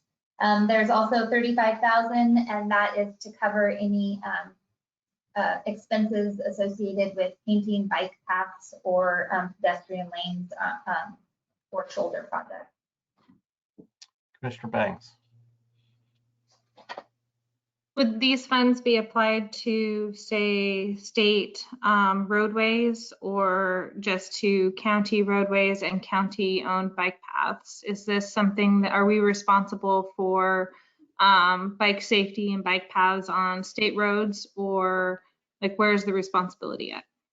This is strictly on county right-of-ways, county roads. And so that does make it a little bit trickier because you do have to use these funds within a certain amount of time per statute. We got an audit finding a few years ago because we had been building up reserves and we hadn't spent anything on a significant project for more than 10 years. And the problem with that is when you are looking at something like a county road, the amount to do some of these bike path projects is pretty significant. And the amount that we actually get each year isn't that significant. And so, so we did recently, I'm sure everybody loves it. I know the Public Works Department does, but on Southeast 19th, because that is a county road, even though it is within the city of Warrenton jurisdiction, we painted the pedestrian multi-use paths green. And so that was a bike path project, and we spent a significant amount of our funds there to try and make that safer for pedestrians and bicyclists to use. And so it is not for the state highway funds as far as for the state highways, as far as the bike paths there, it's specific to county pathways, right of ways. Anything you want to add, Ted? It can also be used on public right of ways. So that's why you see it used in Arch Cape on a public road. We can spend those funds on a public right of way. Okay, excellent. I was just mainly curious because I know that we are on, we're in a number of pamphlets for our fabulous bike ride scenery, up 202 and so on and so forth. And I was just trying to identify like with whom to speak with to encourage better safety on like 202 or roadway issues so that our bikers who are choosing to come tour here or visit here are safer and less at risk to, you know, I don't know if anybody's driven 202 recently, but it can be pretty hairy, scary. So anyhow. Yeah, and they also, the road department also in regards to, because there are a lot of bicyclists out on Ridge Road who head in there for Fort Stevens camping. And they did do a significant project off of Ridge Road and Columbia Beach Lane, widening that and adding a bike path there as well. So, but yes, ODOT would be the 202 contact. Monica, I may have missed this detail, but how long's the timeline for spending down the monies in this fund? So you don't have to spend the money down completely. You just have to spend down a certain percentage. And so, and ideally, you don't let it, you have to spend it down within 10 years. So what happened to us previously is we were trying to build up that fund for a significant project. And we didn't have any, I believe it was 10% or more in expenditures specific to a bike path project. And so that's where we ended up getting a finding, and we've since updated our bike path plan so that way we can make sure that we don't run into that situation again. Okay, thank you. So it's not that the fund will ever completely be spent down, because we do receive that 1% each year to go into it. Sure. Any other questions on bike paths? I'm not seeing any. So the next item is on 478. It is capital projects, general roads, equipment replacement.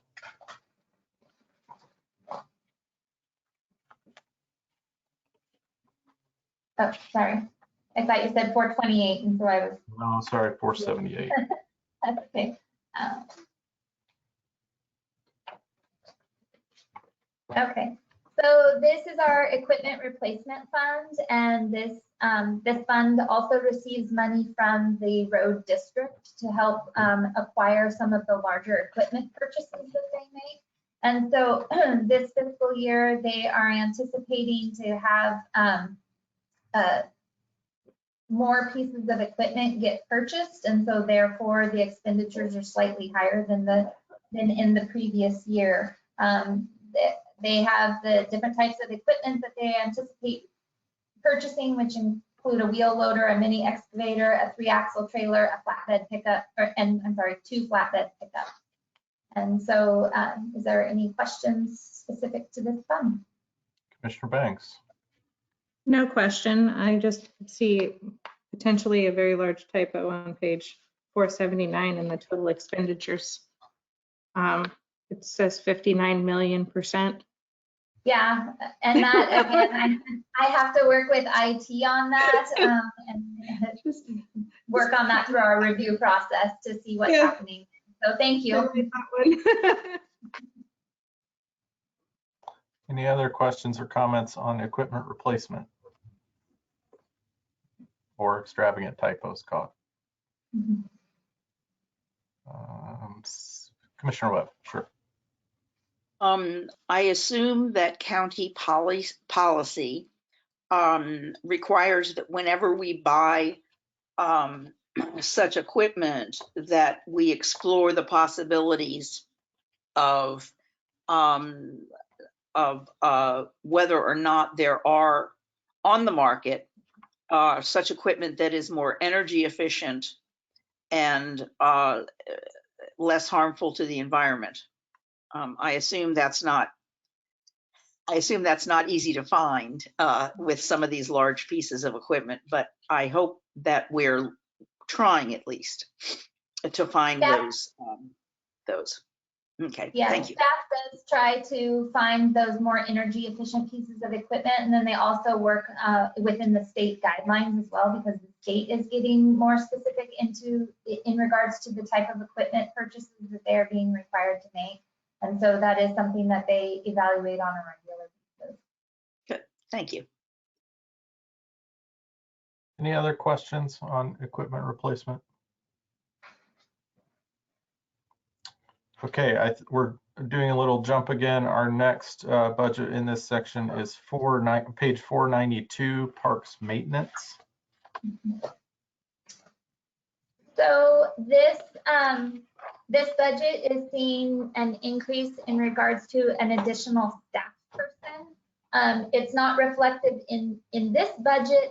The staff person is reflected in this budget, but what is being proposed in the special projects budget that will come later is the construction of 2 restroom facilities, basically at opposite ends of the county. One is going to be south of Seaside in Fluchie Creek, and the other one is going to be on the east side of the county out in Westport.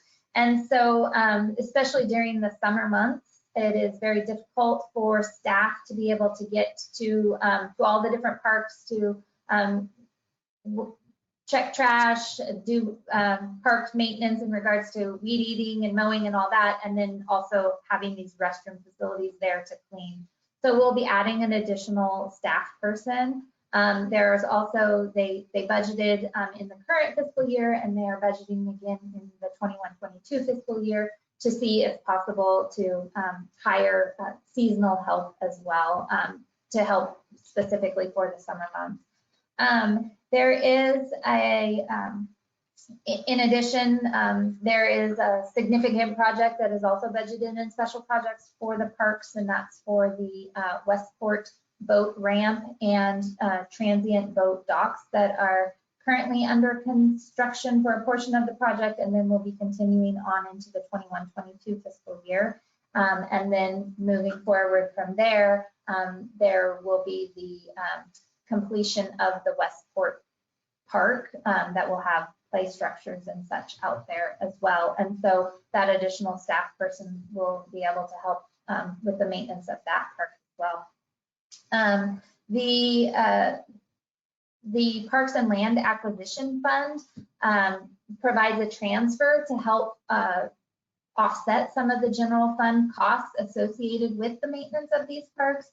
And for pretty much the past 10 years, that amount has been set at $45,000 as a transfer of revenues coming in. This year, that is increasing to $50,000. And again, it's to help offset those additional maintenance costs associated with the additional park improvements that we're making, whether it's to the park itself or to the maintenance of the parks or the additional staff to maintain those parks. Monica, clarifying question on the new park ranger. Is the intent that that ranger will travel and work with the existing park ranger who's being promoted, sort of? No, it would be more than likely, and Ted can speak to this, or if Steve's on here, he can speak to it. It would more than likely be, this park ranger is going to be covering this area, this park ranger is going to be covering this area, because part of the problem that they run into specifically during the summer months, and if they do have seasonal help, they would have the seasonal help with them. But part of the problem that they run into during the summer months is traffic being so bad, not being able to get from one side of the county to the other side in a timely manner to get all of this work done. Steve just came on, so if he has anything he would like to add. Hi, Steve. Yeah, the only other thing, the time, there is a lot of time during the winter too, during like storm recovery and stuff. Right now, currently Corey's out there operating chainsaws and clearing trees and running equipment by himself. So this will give him a second person to work with too on projects throughout the year. So it's kind of a safety issue also. And like Monica said, just to cover the whole county in the summertime, it's a lot of driving back and forth for one guy. Yeah, that makes sense to me, Steve. I think the core of my question was really that I don't see upticks in things like fuel or a new vehicle expenditure or anything like that. So I was curious, workflow wise, how this was going to work. It made sense. What you just said was reflected some in the narrative, but what Monica said about them being split up, I'm just trying to get my head around how that's going to be paid for. So we did ask for an increase in the Westport for the utilities and stuff out there. There are going to be some savings down at Colucci Creek because right now we're paying monthly for the porta potty units down there, and that's like over $500 a month we're paying. So the funds that are saved there will help cover the cost, some of those costs incurred with the new restroom down there, and just be moved over into the fuel. So there'll be some budget adjustments, line items moving within the budget next year to kind of even it out. But I think we're going to hopefully have it covered with just some of the savings we're going to have with the porta potty units and stuff. Okay. Thank you, Steve. Commissioner Banks, and then Commissioner Webb. Is the goal for the new FTE to also kind of assist in the planning and design of these two new sites? Or I know I've had a few emails and a few conversations regarding that concern. So no, this is primarily just another maintenance person to help Corey out in the field and just have two full-time guys in the parks. There's a lot of days I find myself going out, like yesterday I went out and helped Corey. I went and cleaned bathrooms out east because he was working down south. So it will help relieve some of my time from going out and helping him on busy days. So this guy is just mainly a maintenance guy. okay. And to answer your question, Commissioner Banks, since Steve, as he mentioned, is regularly out helping with that, Steve is the person who's working on those capital projects, and so that will free up more of his time to be able to address those capital projects. Commissioner Webb. Yeah, I have a couple of things. First of all, on page 494, there's an item transfer from county tourism, which has never been utilized, and transfer from parks and land acquisition, which has been, I guess I don't understand that as a source. Is that an account that is like a savings account that we withdraw from? So the Parks and Land Acquisition Fund, which will be the next one that we talk to in this department, is a fund that was, it was established when we sold county property for the Fort to Sea Trail. And so that established a fund that then was set aside so that way we could either acquire more county park land or do specific capital projects for our county parks. And to the point in here, it says 45,000, but this needs to be updated to reflect that 50,000 that I had mentioned. And so it's transferring the money from the Parks and Land Acquisition Fund into the Parks Maintenance Fund, simply to help offset those general fund costs that continue to occur when we have the increased park maintenance, when we increase the number of parks or the equipment that we have in our parks. And the transfer from county tourism, if we have an opportunity to transfer funds from there, you'll see on that same page in the 1920 actuals, it says tourism funding. There was $1,000 that was transferred there. We have since, to try and clean things up, created a transfer from county tourism from our transfer line, but we have to continue to show 3 years worth of actuals. We did supply $1,000 for signage improvements to the parks in 1920. And in the 21-22 fiscal year, where the tourism funding is going to be coming from is being budgeted in special projects, which we'll speak to when we get to that fund. And that's for the construction of those restrooms. That's pretty confusing. I mean, I'm sorry that I guess I'm just not getting it. Is there, I mean, why would we say that in 2020 we sent $1,000 and that was specifically for signage?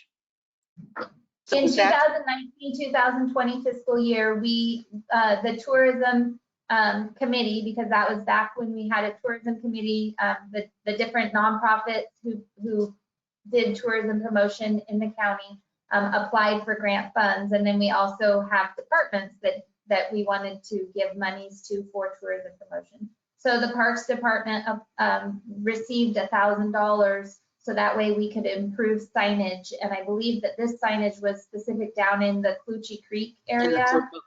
So that's where that came from. Okay. Mm-hmm. Okay.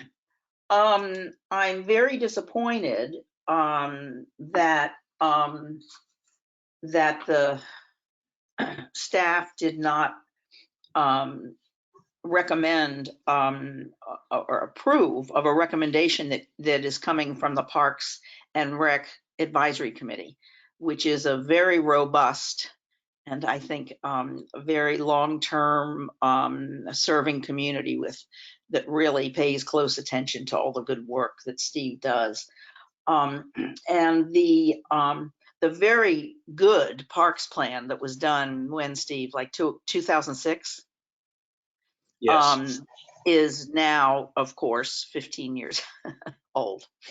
And in coordination with the comprehensive plan, which does have a recreation element, which incidentally the state Department of Forestry has a new program for the investment of funds into recreational opportunities on state-run parks, state-owned parks. So given that, and the fact that we have been really trying hard to work on hiking trails, very consistent with the tsunami, with that committee that has about 6 words in it, that has to do with resiliency signage. The committee really felt strongly that they would like to see an update of the parks plan. And so Steve did bring that recommendation during the budget process. And so we did inform him that based on the current requests, which include the work that's being done out at Westport for the boat dock, the ramp, and then the park out there, as well as the 2 restrooms, in conjunction with the board's strategic plan. And so we recommended holding off in the 21-22 fiscal year. So then we can reevaluate for the 22-23 fiscal year and coincide things with the board's strategic plan moving forward. County Manager. Chair Davis, members of the Budget Committee, if I can just add a little bit. You know, from sitting in, just to give a little perspective, because my chair is a pretty expansive one, looking at the entire organization, and in the last year, looking at the organization through the lens of a pandemic and the stress and the strain that has been placed on the organization over the last year. And so part of through this budget process, we have really focused on some of the board's strategic priorities, as well as really trying to be attentive to the workload considerations of our staff, because there is a general strain. And the strain isn't just work, it's the fact that over the last year, you know, managing family relationship issues have been tough as kids haven't been in schools, and, you know, our parents have felt isolated. There's just a lot of layers to what folks have experienced. And so part of what we have been trying to focus on is what are those areas that we absolutely need to be moving forward on, trying to follow the board's priorities at the same time being sensitive to some of these workload issues. Specific to parks, as we have Steve gets to wear many hats, and one of his hats is to be a project manager for the Westport project and for Coochie Creek. And so just looking at the bandwidth, my concern was moving forward with something that was going to put some additional pressure on Steve. Ultimately, those decisions ultimately rest with the budget committee and the board. And if the budget and committee and the board want to prioritize projects, then obviously staff's job is to rally around the flagpole and figure out how to get those done. But again, part of my chair is to look at all those from as a holistic approach as I can, and then make recommendations. So as I have spoke to Commissioner Webb about this, I have said that it's certainly a board prerogative to say, Don, this is an important thing, we want to get it done, and then I will dutifully figure out how we're going to get it done and still protect Steve in the process. So. Well, I'm sorry that you all came down with that decision. I think this was an opportunity to join efforts of the comp plan, although who knows where that's going now. But I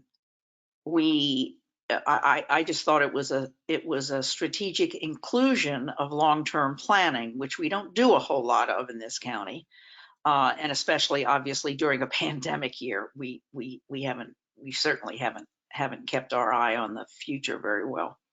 I'm sorry for that. It will be difficult to go back to the committee. I think several of whom have actually contacted various commissioners about this issue, and tell them that once again, we're putting something off. I'm sorry to see that, because I think that when we have opportunities to take an action which knocks down, several of our objectives, and which would save us money in the long run, I'm just always sorry that this is something that is not a big expenditure, and it would be done primarily by a consultant rather than staff.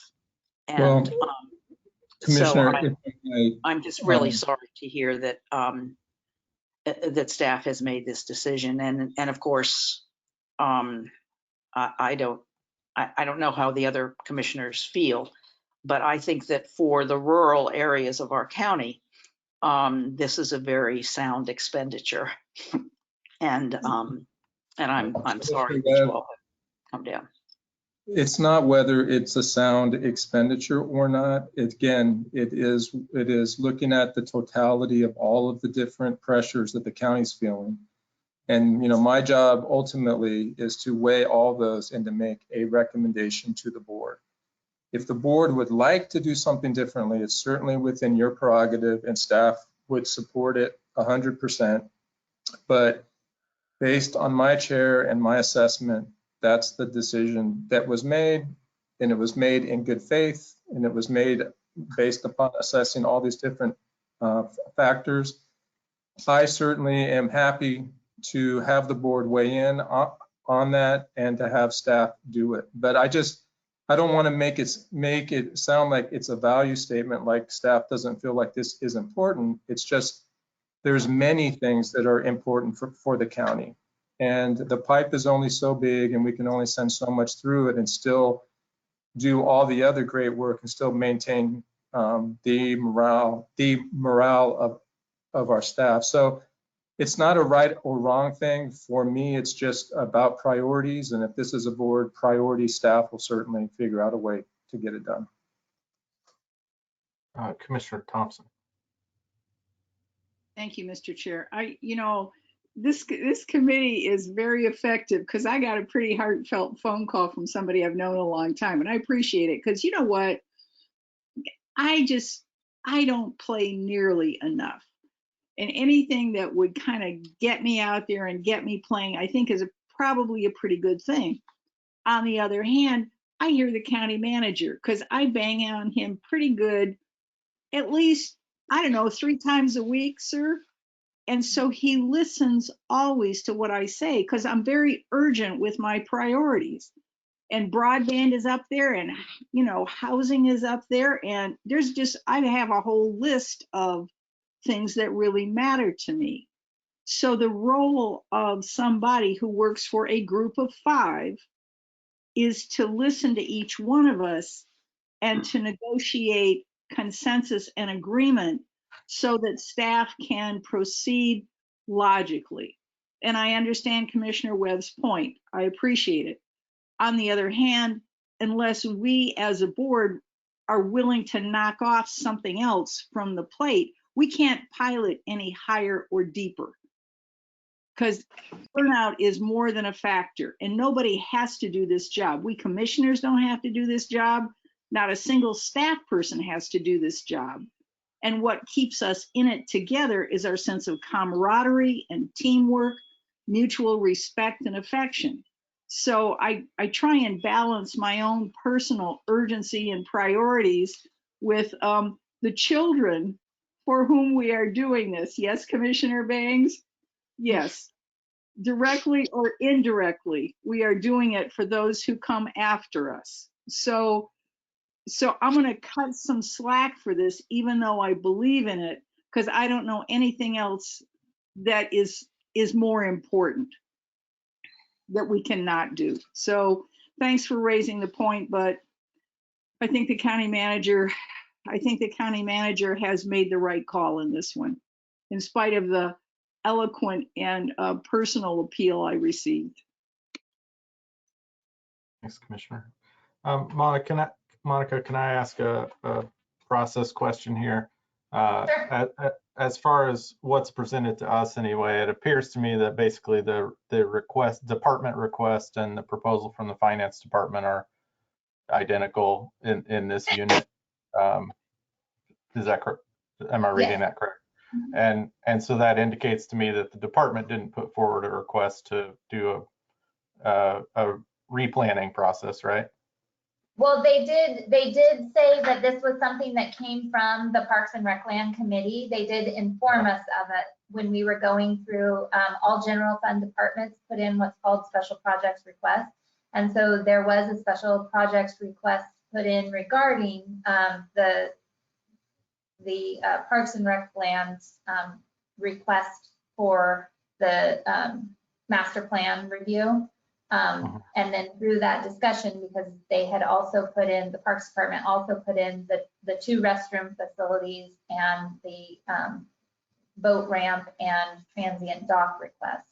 So when evaluating all of these requests, and that's something that we'll get into when we get to the special project request, but when evaluating, we look at the number of projects that are being requested by all departments and the resources available, not only in regards to financial resources, but staff resources. And so that is how we came to the conclusion of finishing up the boat ramp project that is currently underway in this current fiscal year, as well as moving forward with the restrooms, because the Clutchie Creek Park project is something that has been a continuing development for the past several years.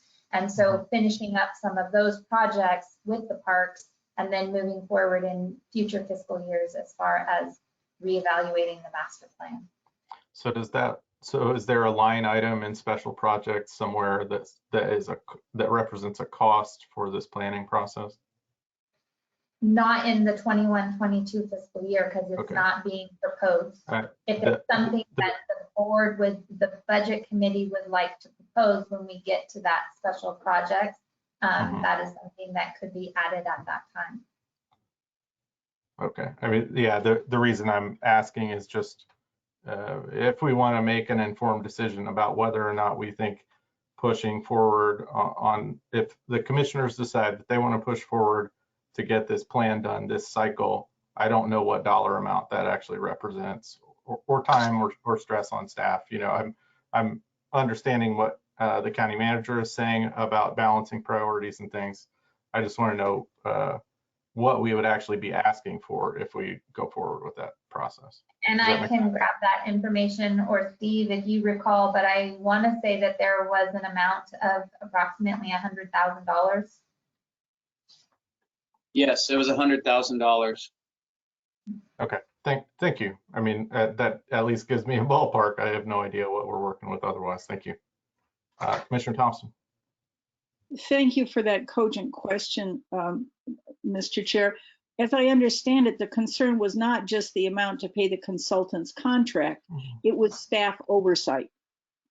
It was the other I mean, that was the rub. I do understand that. I just think there's a few different elements maybe to think about, and yeah, just wanted more information. Thank you. Any other questions or comments on parks maintenance?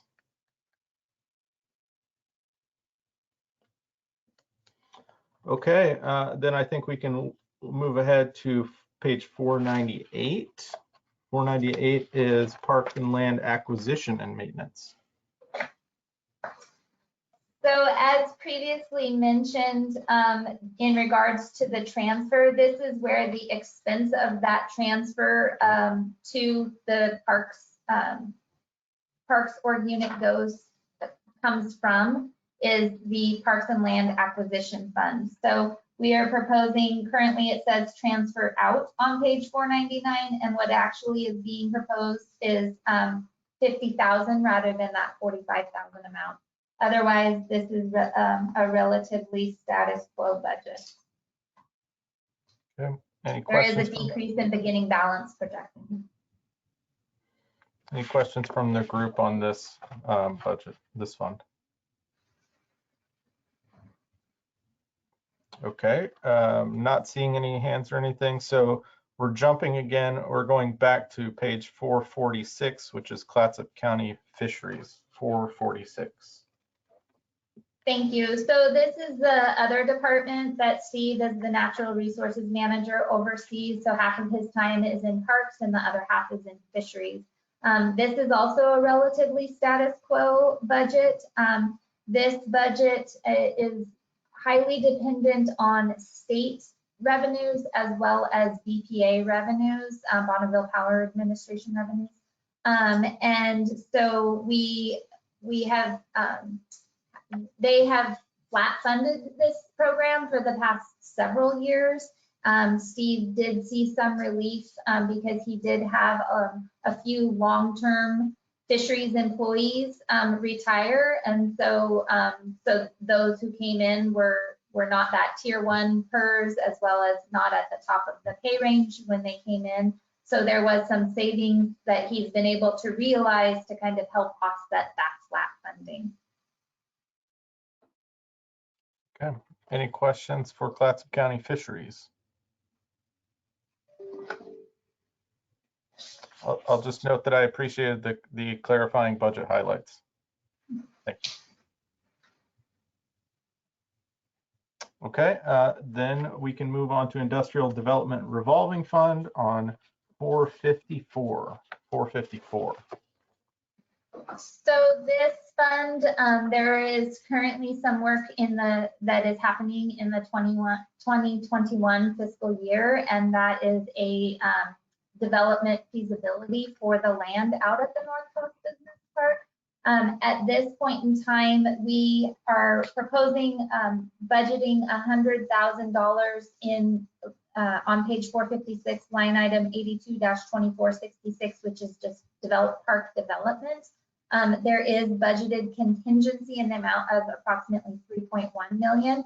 And the outcome of the feasibility study that we are currently underway and that the board will be receiving more information on the 18th of May on will be dependent on what happens in the 21-22 fiscal year in regards to these funds. And so depending on what the board decides to do, it's highly likely that we would be doing a budget adjustment to remove funds from contingency to budget in materials and services based on these findings from this report that they'll be receiving.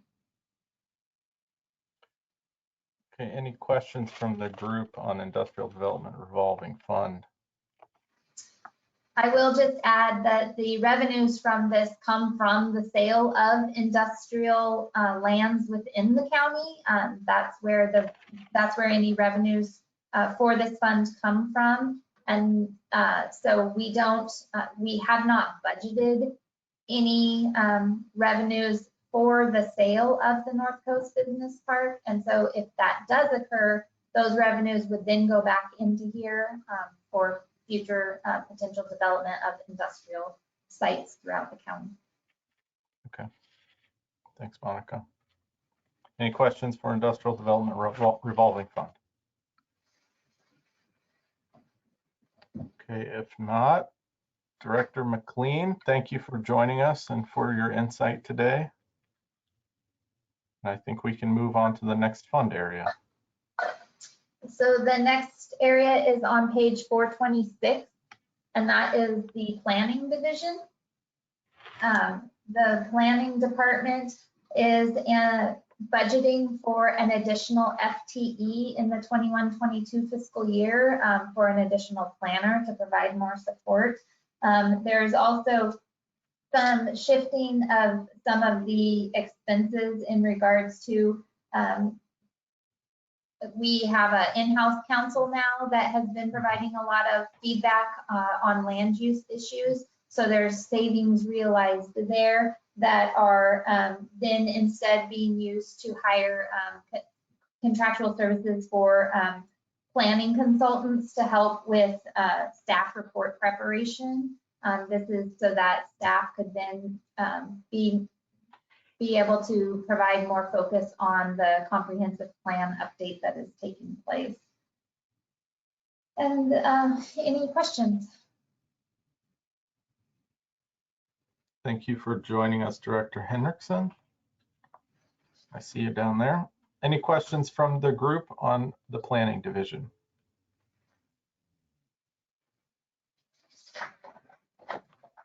Okay, not seeing or hearing any. So we can, I think, go to code compliance on 432. So the code compliance, the 2021 fiscal year was the first year that we separated out code compliance from the planning division. We have 2 code compliance officers who work in this department, and then there's oversight provided by the community development director, as well as some support from a permit tech. One thing that they have added in this current 21-22 fiscal year in the proposed budget, we actually added it during the 2021 fiscal year, is a short-term rental compliance hotline in an effort to be able to provide more support and hear from community members regarding short-term rentals. We contracted with a company to provide a hotline for neighbors to report any concerns that they have to that hotline. And so that is showing up in contractual services in the 21-22 fiscal year. So that's why it's showing an increase in that contractual services line item, in addition to a hearings officer to be able to hear specific code compliance issues that come before them. Okay, any questions from the group on code compliance? Commissioner Thompson. I don't know that I have a question. I have a comment as a long-term participant in code compliance issues. I want to acknowledge staff and my colleagues on the board for understanding better than ever before the concerns that my neighbors have with the impact of transient occupancy on neighborhood livability. It's a very challenging issue because we're looking at new definitions of what neighborhood livability means, and we're dealing with human beings who are not always angels while we are living in paradise. So it's very complex, it's very challenging. There's a community club meeting this very Saturday where your District 5 commissioner will be there looking to see if folks are still trying to form a lynch mob, because that has happened at some meetings, or if we can come together as neighbors. So what we all have been dealing with at the commission level is community conflict in all the aspects of planning. That's very challenging. It's hard to do with grace. It's hard to do. It's not just about the laws, because people have idea that their will is law. So we have a few numbers on a piece of paper here that doesn't begin to do justice to the level of, I want to say, angst and consternation that the planning staff, the code compliance staff, and all of your commissioners have been dealing with around these issues. So I hope we can continue to go forward. I hope that we have resolution of these conflicts, and I hope that we practice good human relationships. That isn't a budget item. That's a human beings together item. Just for your information. Thank you for indulging me, Mr. Chair. Thank you, Commissioner. Other questions or comments from the group on code compliance? I have a tiny one, which is the funding source line item for code enforcement fines. I think we had an estimate that we were going to get a certain amount of fines possibly, and then it seems to have dropped to 0 now. Does that just reflect that after we started doing this, we're finding out everybody's going to voluntarily comply and we're going to be good? I'll let Gail speak to that as well, but a lot of what the work that they have been doing has been focusing on education and trying to help people comply by education rather than just going out and enforcing fines. But Gail can elaborate on that some more. Yeah, so Chair Davis, I'm not exactly sure which line item you're looking at on here, but we have a separate account now where money from that we still collect fines, and this fiscal year so far we've collected probably close to 12,000. And that came from a settlement of a case that went to the hearings officer, and we were able to recoup our costs through that. But typically our fines are pretty limited to immediate staff time, and we don't impose the full $20,000 maximum penalty. But we did set up a separate account per our code, and so that, without knowing specifically which account number you're looking at, it may be that money has shifted to a different account where it's deposited and then withdrawn. Sure, thank you, Gail. So to clarify, I'm talking about the top of page 434 funding sources. The first line is code enforcement fines, was listed as 1,000 and then dropped to 0 for the proposed. Yeah, so are you nuisance abatement fee below at the 500 is, I believe, what Director Henriksen was referring to in regards to what they're actually charging in code enforcement fines to be offset with that account. So am I hearing correctly that the next cycle, when we get the actual for 2021, we're going to see like 12,000 in that nuisance abatement fee? It won't show up in that particular account because we've just set it up. There was some discussion between budget and finance, and it took a while to get the account established. So it will show up somewhere in this county's budget, but I'm not exactly sure which account it will be showing up in. Okay. I'm just excited to pay for more things with people paying fines, but not really. I would be more excited if they were all complying, but I'm curious about where the fines are going and where we should account for them. So thanks, Gail. Thank you for that. Any other questions on code compliance? Okay, not seeing any. Building codes, page 436. So despite the pandemic, nothing slowed down either for the fines. I'm sorry, we've got a... Yeah, caller, there's somebody who just joined, caller 3. I don't know if they want to mute. Thank you. So in both planning and building codes, despite the pandemic situation, nothing really slowed down for them. And so what you're seeing in the 21-22 fiscal year in regards to the building codes budget is there is an increase in contingency, and that's a result of the increase in beginning balance. And that increase in beginning balance is because of realized savings. And so if you look at some of what occurred during the 2021 year is they were able to do a lot more things virtually. And so they were able to have telephonic, I'm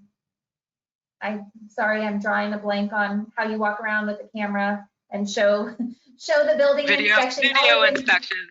Thank you.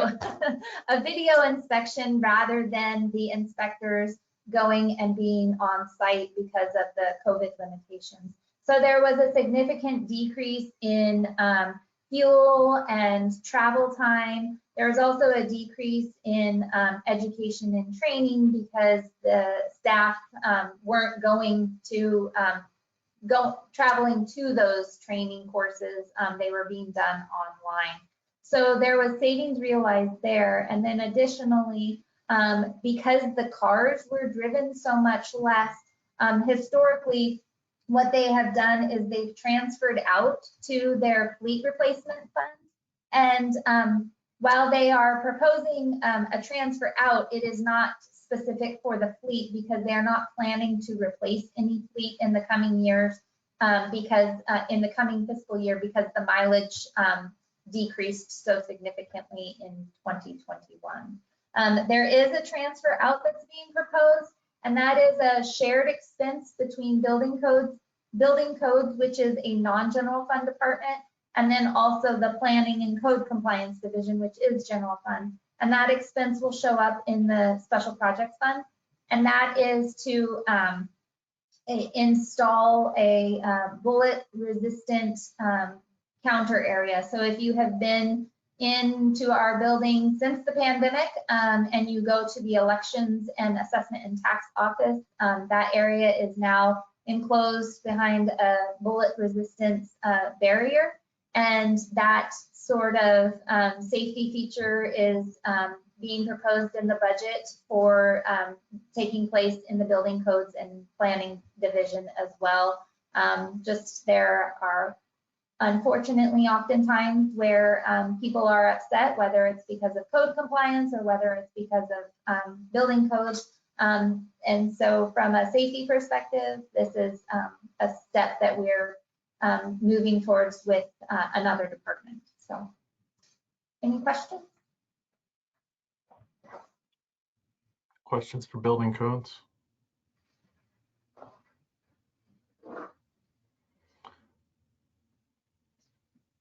I don't see any questions, and I hesitate to soapbox at all, but I find it just unfortunate and not a direction I'm altogether comfortable with to be fortifying every government installation we have. I've lived overseas before with embassies that were difficult to access and had armed guards with fully automatic weapons walking around the perimeter all the time, and because they dealt with threats there. And I understand that threats are real, but I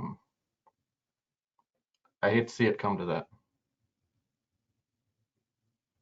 I don't have any budgetary advice or feedback on that, but I just don't like it. Okay, Gail, our Director Henriksen, thank you for joining us. She has one more budget. Aha. I apologize. I didn't want for letting you off the hook too early. Video lottery. On page 451, the video lottery budget.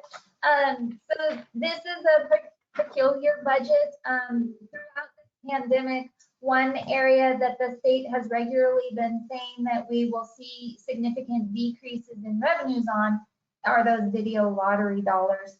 And so it has appeared, though, however, that we have received our proposed video lottery revenues for the current fiscal year in alignment with what was budgeted. And so, so we are being we are proposing that next year we will be seeing a slight increase. Part of that is because of the beginning balance, and part of that is just based on information from the state. This budget remains $70,000 is where we budget to be transferred to Cedar for economic development. And then we also have some materials and services for any potential contractual services that might be budgeted. And then the remainder gets transferred to the planning department for the economic development work that they do. So are there any questions on this budget?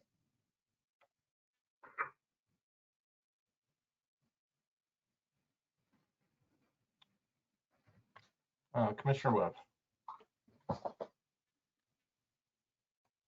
Did Cedar not request an additional funds from us this year? I did not receive anything from Cedar, no. Because they have had, I mean, they've been so active in addressing the pandemic issues for businesses. I'm surprised because I'm pretty sure they've put on new staff. Did they get any COVID money? They did. So we worked with Cedar when we distributed the COVID grant monies. I believe it was the approximately $500,000 that got distributed. And so there was an administrative fee. I want to say it was approximately $40,000 or $45,000 that they were able to utilize for that work. Good. Incidentally, I think they did a fantastic job. They did. And I mean, they got stuff online immediately, and it was really good and easy to transfer to other platforms. I thought it was just terrific. So that's cool that it won't cost us any money, but they'll get more money. So thank you. Any other questions or comments on video lottery?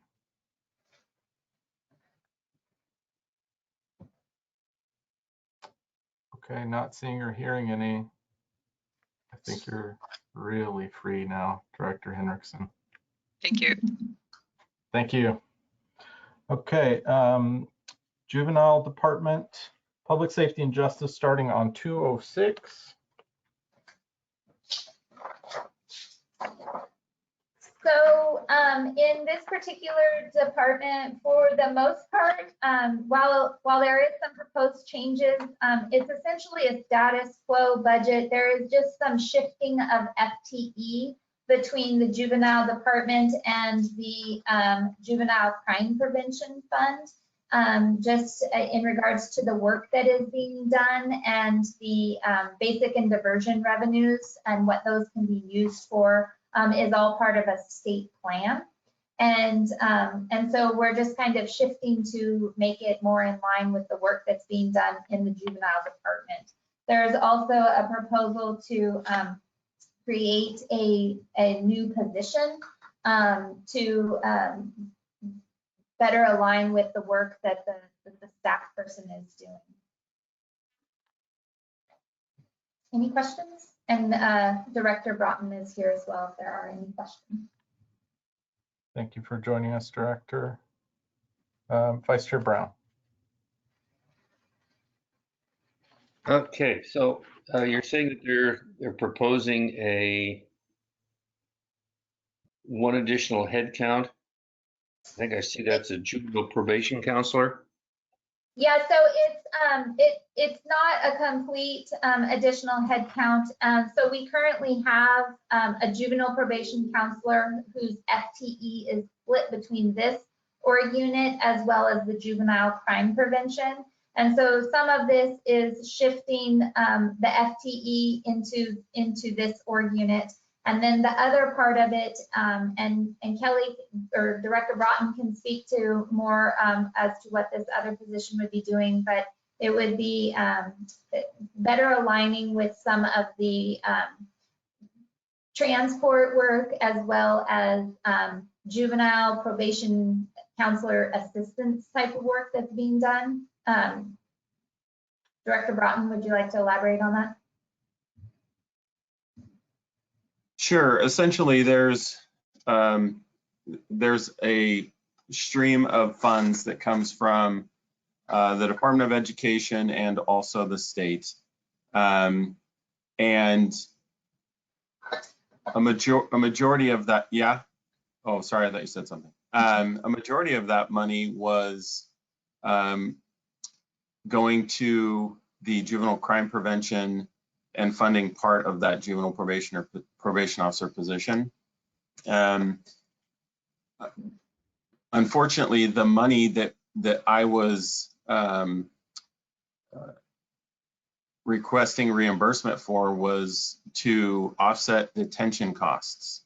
And in order for that revenue to go back into our detention line item, it had to be under the juvenile department, if that makes sense. And so it was essentially moving revenue from one org unit to the other, from crime prevention to juvenile department, so we could reimburse that, utilize that money and to reimburse detention costs, which pulled back part of that position because some of her wages are also paid by that revenue as well. So 0.58 FTE, I believe, is paid for by state and Department of Ed revenue. Okay, thank you. Any other questions on juvenile department?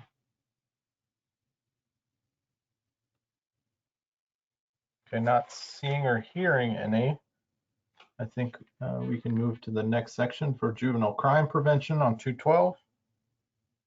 So again, the only major change here is what Director Broughton was just referencing, and that's the shifting of the FTE from this fund into the juvenile department org unit. Questions or comments on these two?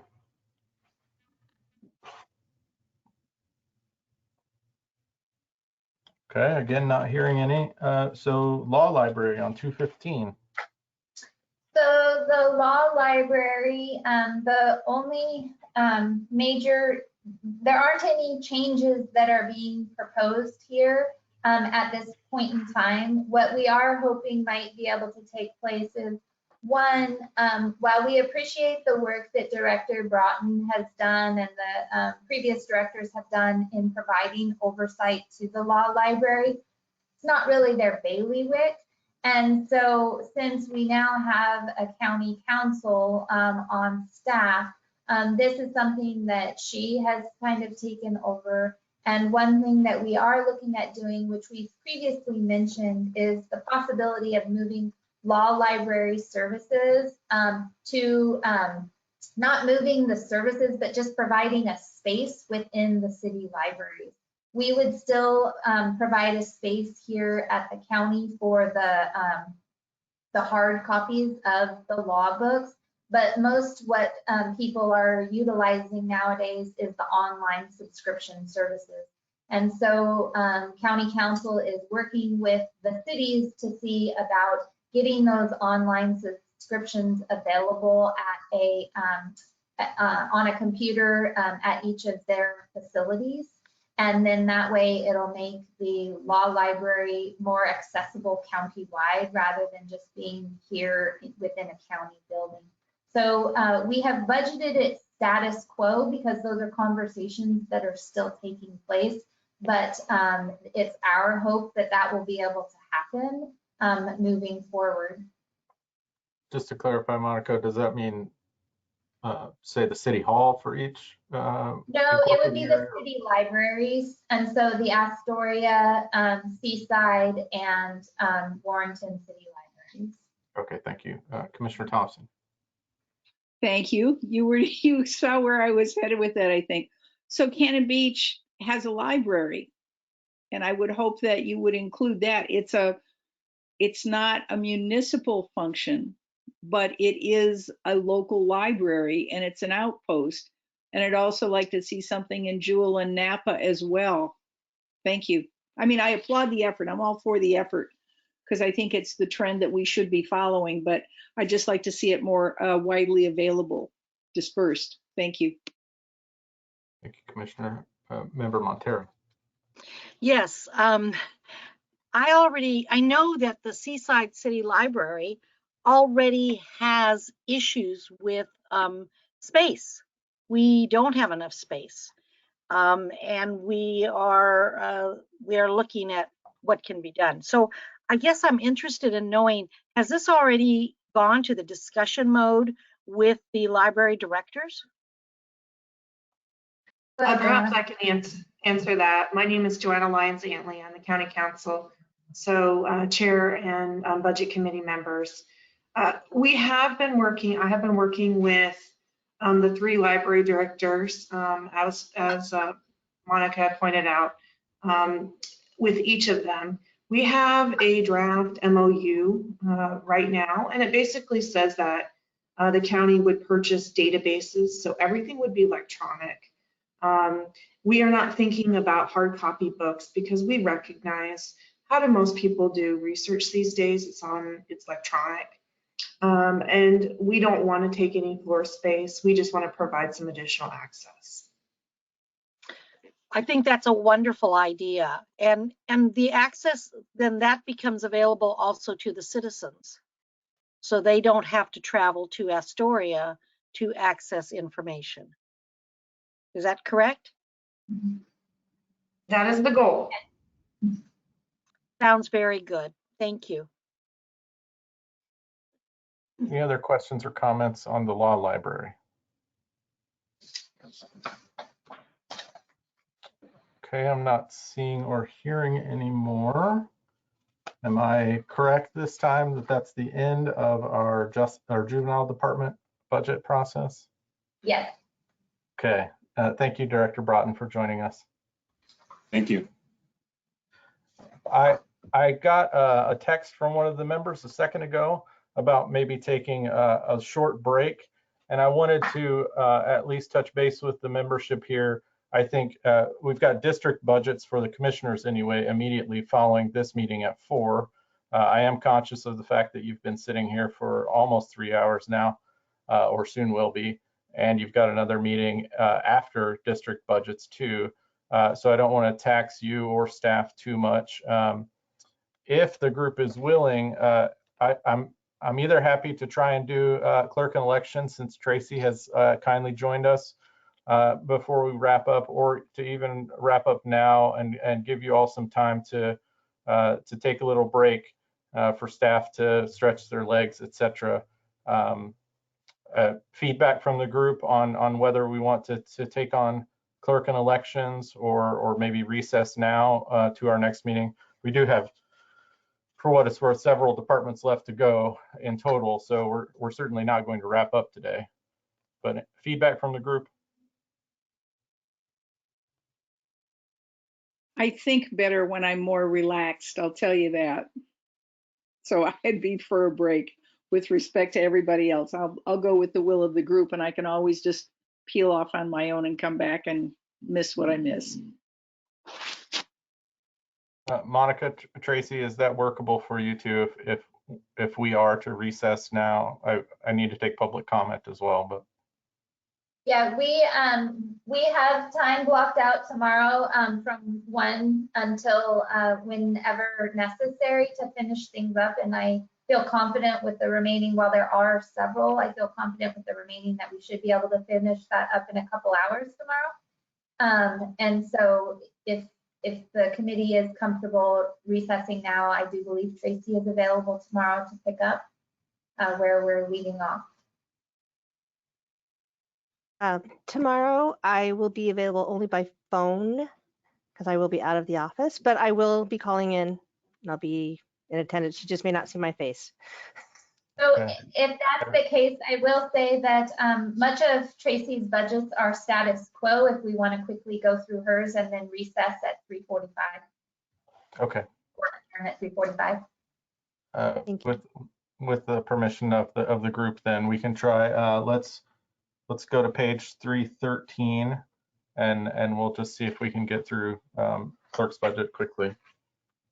So this is the status quo budget. There are no proposed changes other than just personnel cost increases. Any questions? And that again is the Board of Property Tax Appeals budget on 313. Any questions for Board of Property Tax Appeals budget?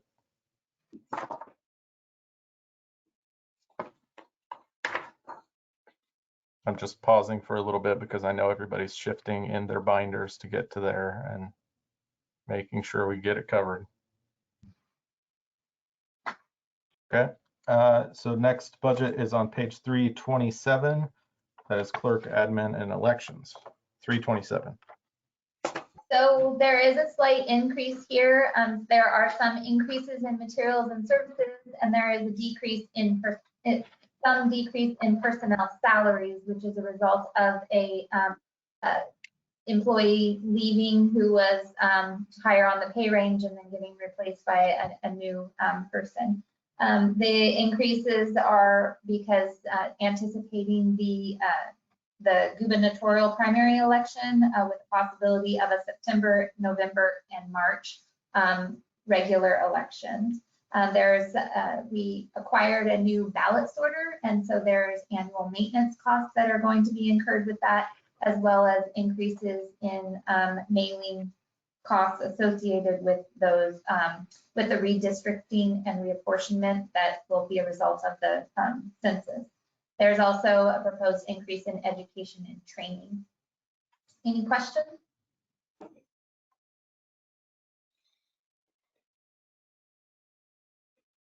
Not seeing any, so I think no questions. The budget on page 332, which is the clerk recording, is also a status quo budget. There was a question early from Member Brown regarding the general fund support. And the reason that this shows as a negative under general fund support is because the clerk recordings supports itself from fees that are collected from recording fees. There is a decrease proposed in the amount of revenues that are being received. So that 5,330 is because we anticipate less collection of recording revenues than in the 2021 year. So going from approximately 95,000 to approximately 90,000. Other than that, it is a status quo budget. any questions or comments on clerk recordings?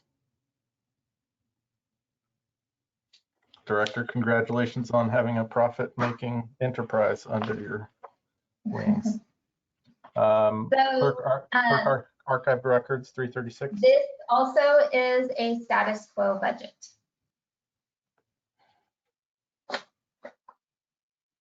Any questions for clerk archived records?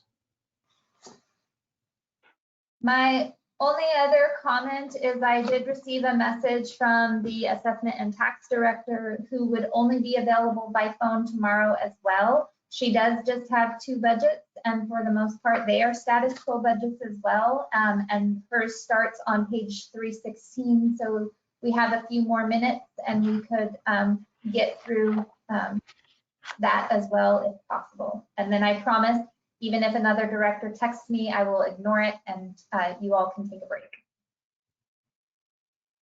Okay, 317, 316 then. Let's try it. So thank you, this Director Camargo. This is the assessment and taxation department's budget. And again, this is a relatively status quo budget. There has been some shifting in the FTE, and this is based on anticipate either retirements that have occurred in the current fiscal year since the budget went to print, as well as anticipated retirements that are going to be happening effective June 30th of 2021.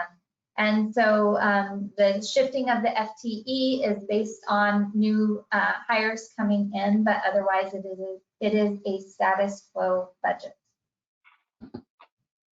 Okay, any questions for assessment and taxation? Okay, let's try property management, 324. And this is also a status quo budget. Any questions on property management?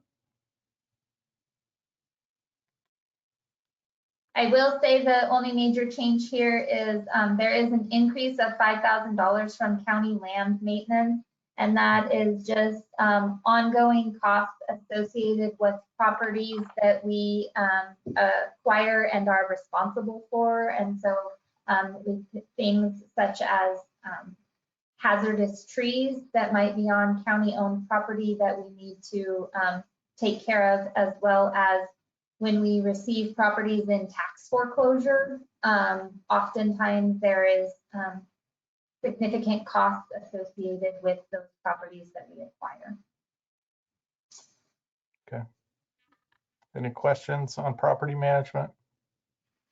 Director Johnson, do you want to say hi since you haven't had the opportunity to answer a question? I just thank you for your indulgence today. Sure. We're glad we could have you while you're available. Okay, if there's no questions, then I think, Director, you're free to go if you would like. And let me turn to asking for public comment. This is an opportunity for members of the public to comment on our proceedings today or in the future, or on the general budget process. Is there anyone from the public who would like to make a comment at this time? We would only ask you limit yourself to 3 minutes or less.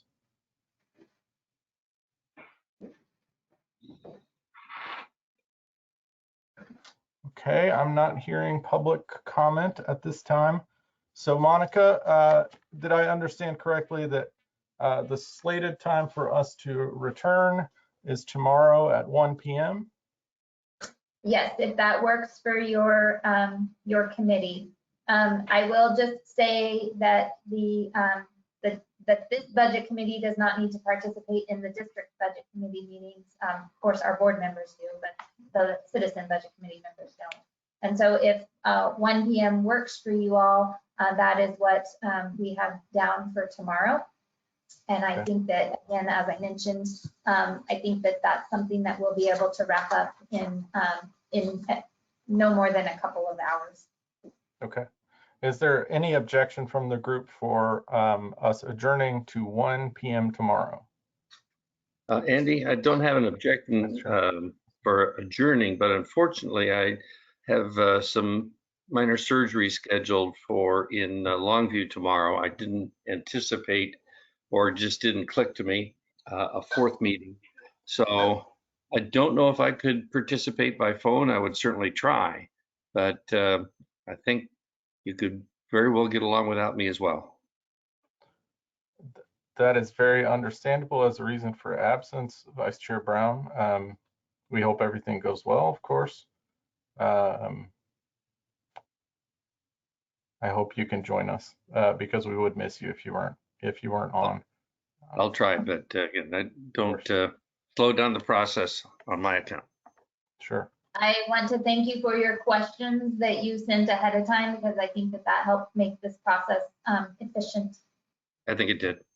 Thanks to Quila for that suggestion. Yeah. Okay, let me just ask again, any other comments or objection to us meeting at 1 p.m. tomorrow?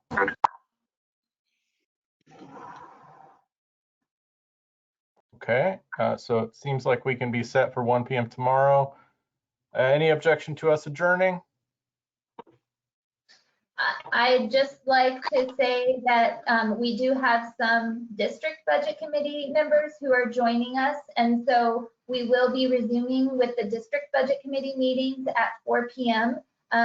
So if the rest of us just want to turn off our cameras and microphones and take a break until that time, and we will see everybody shortly.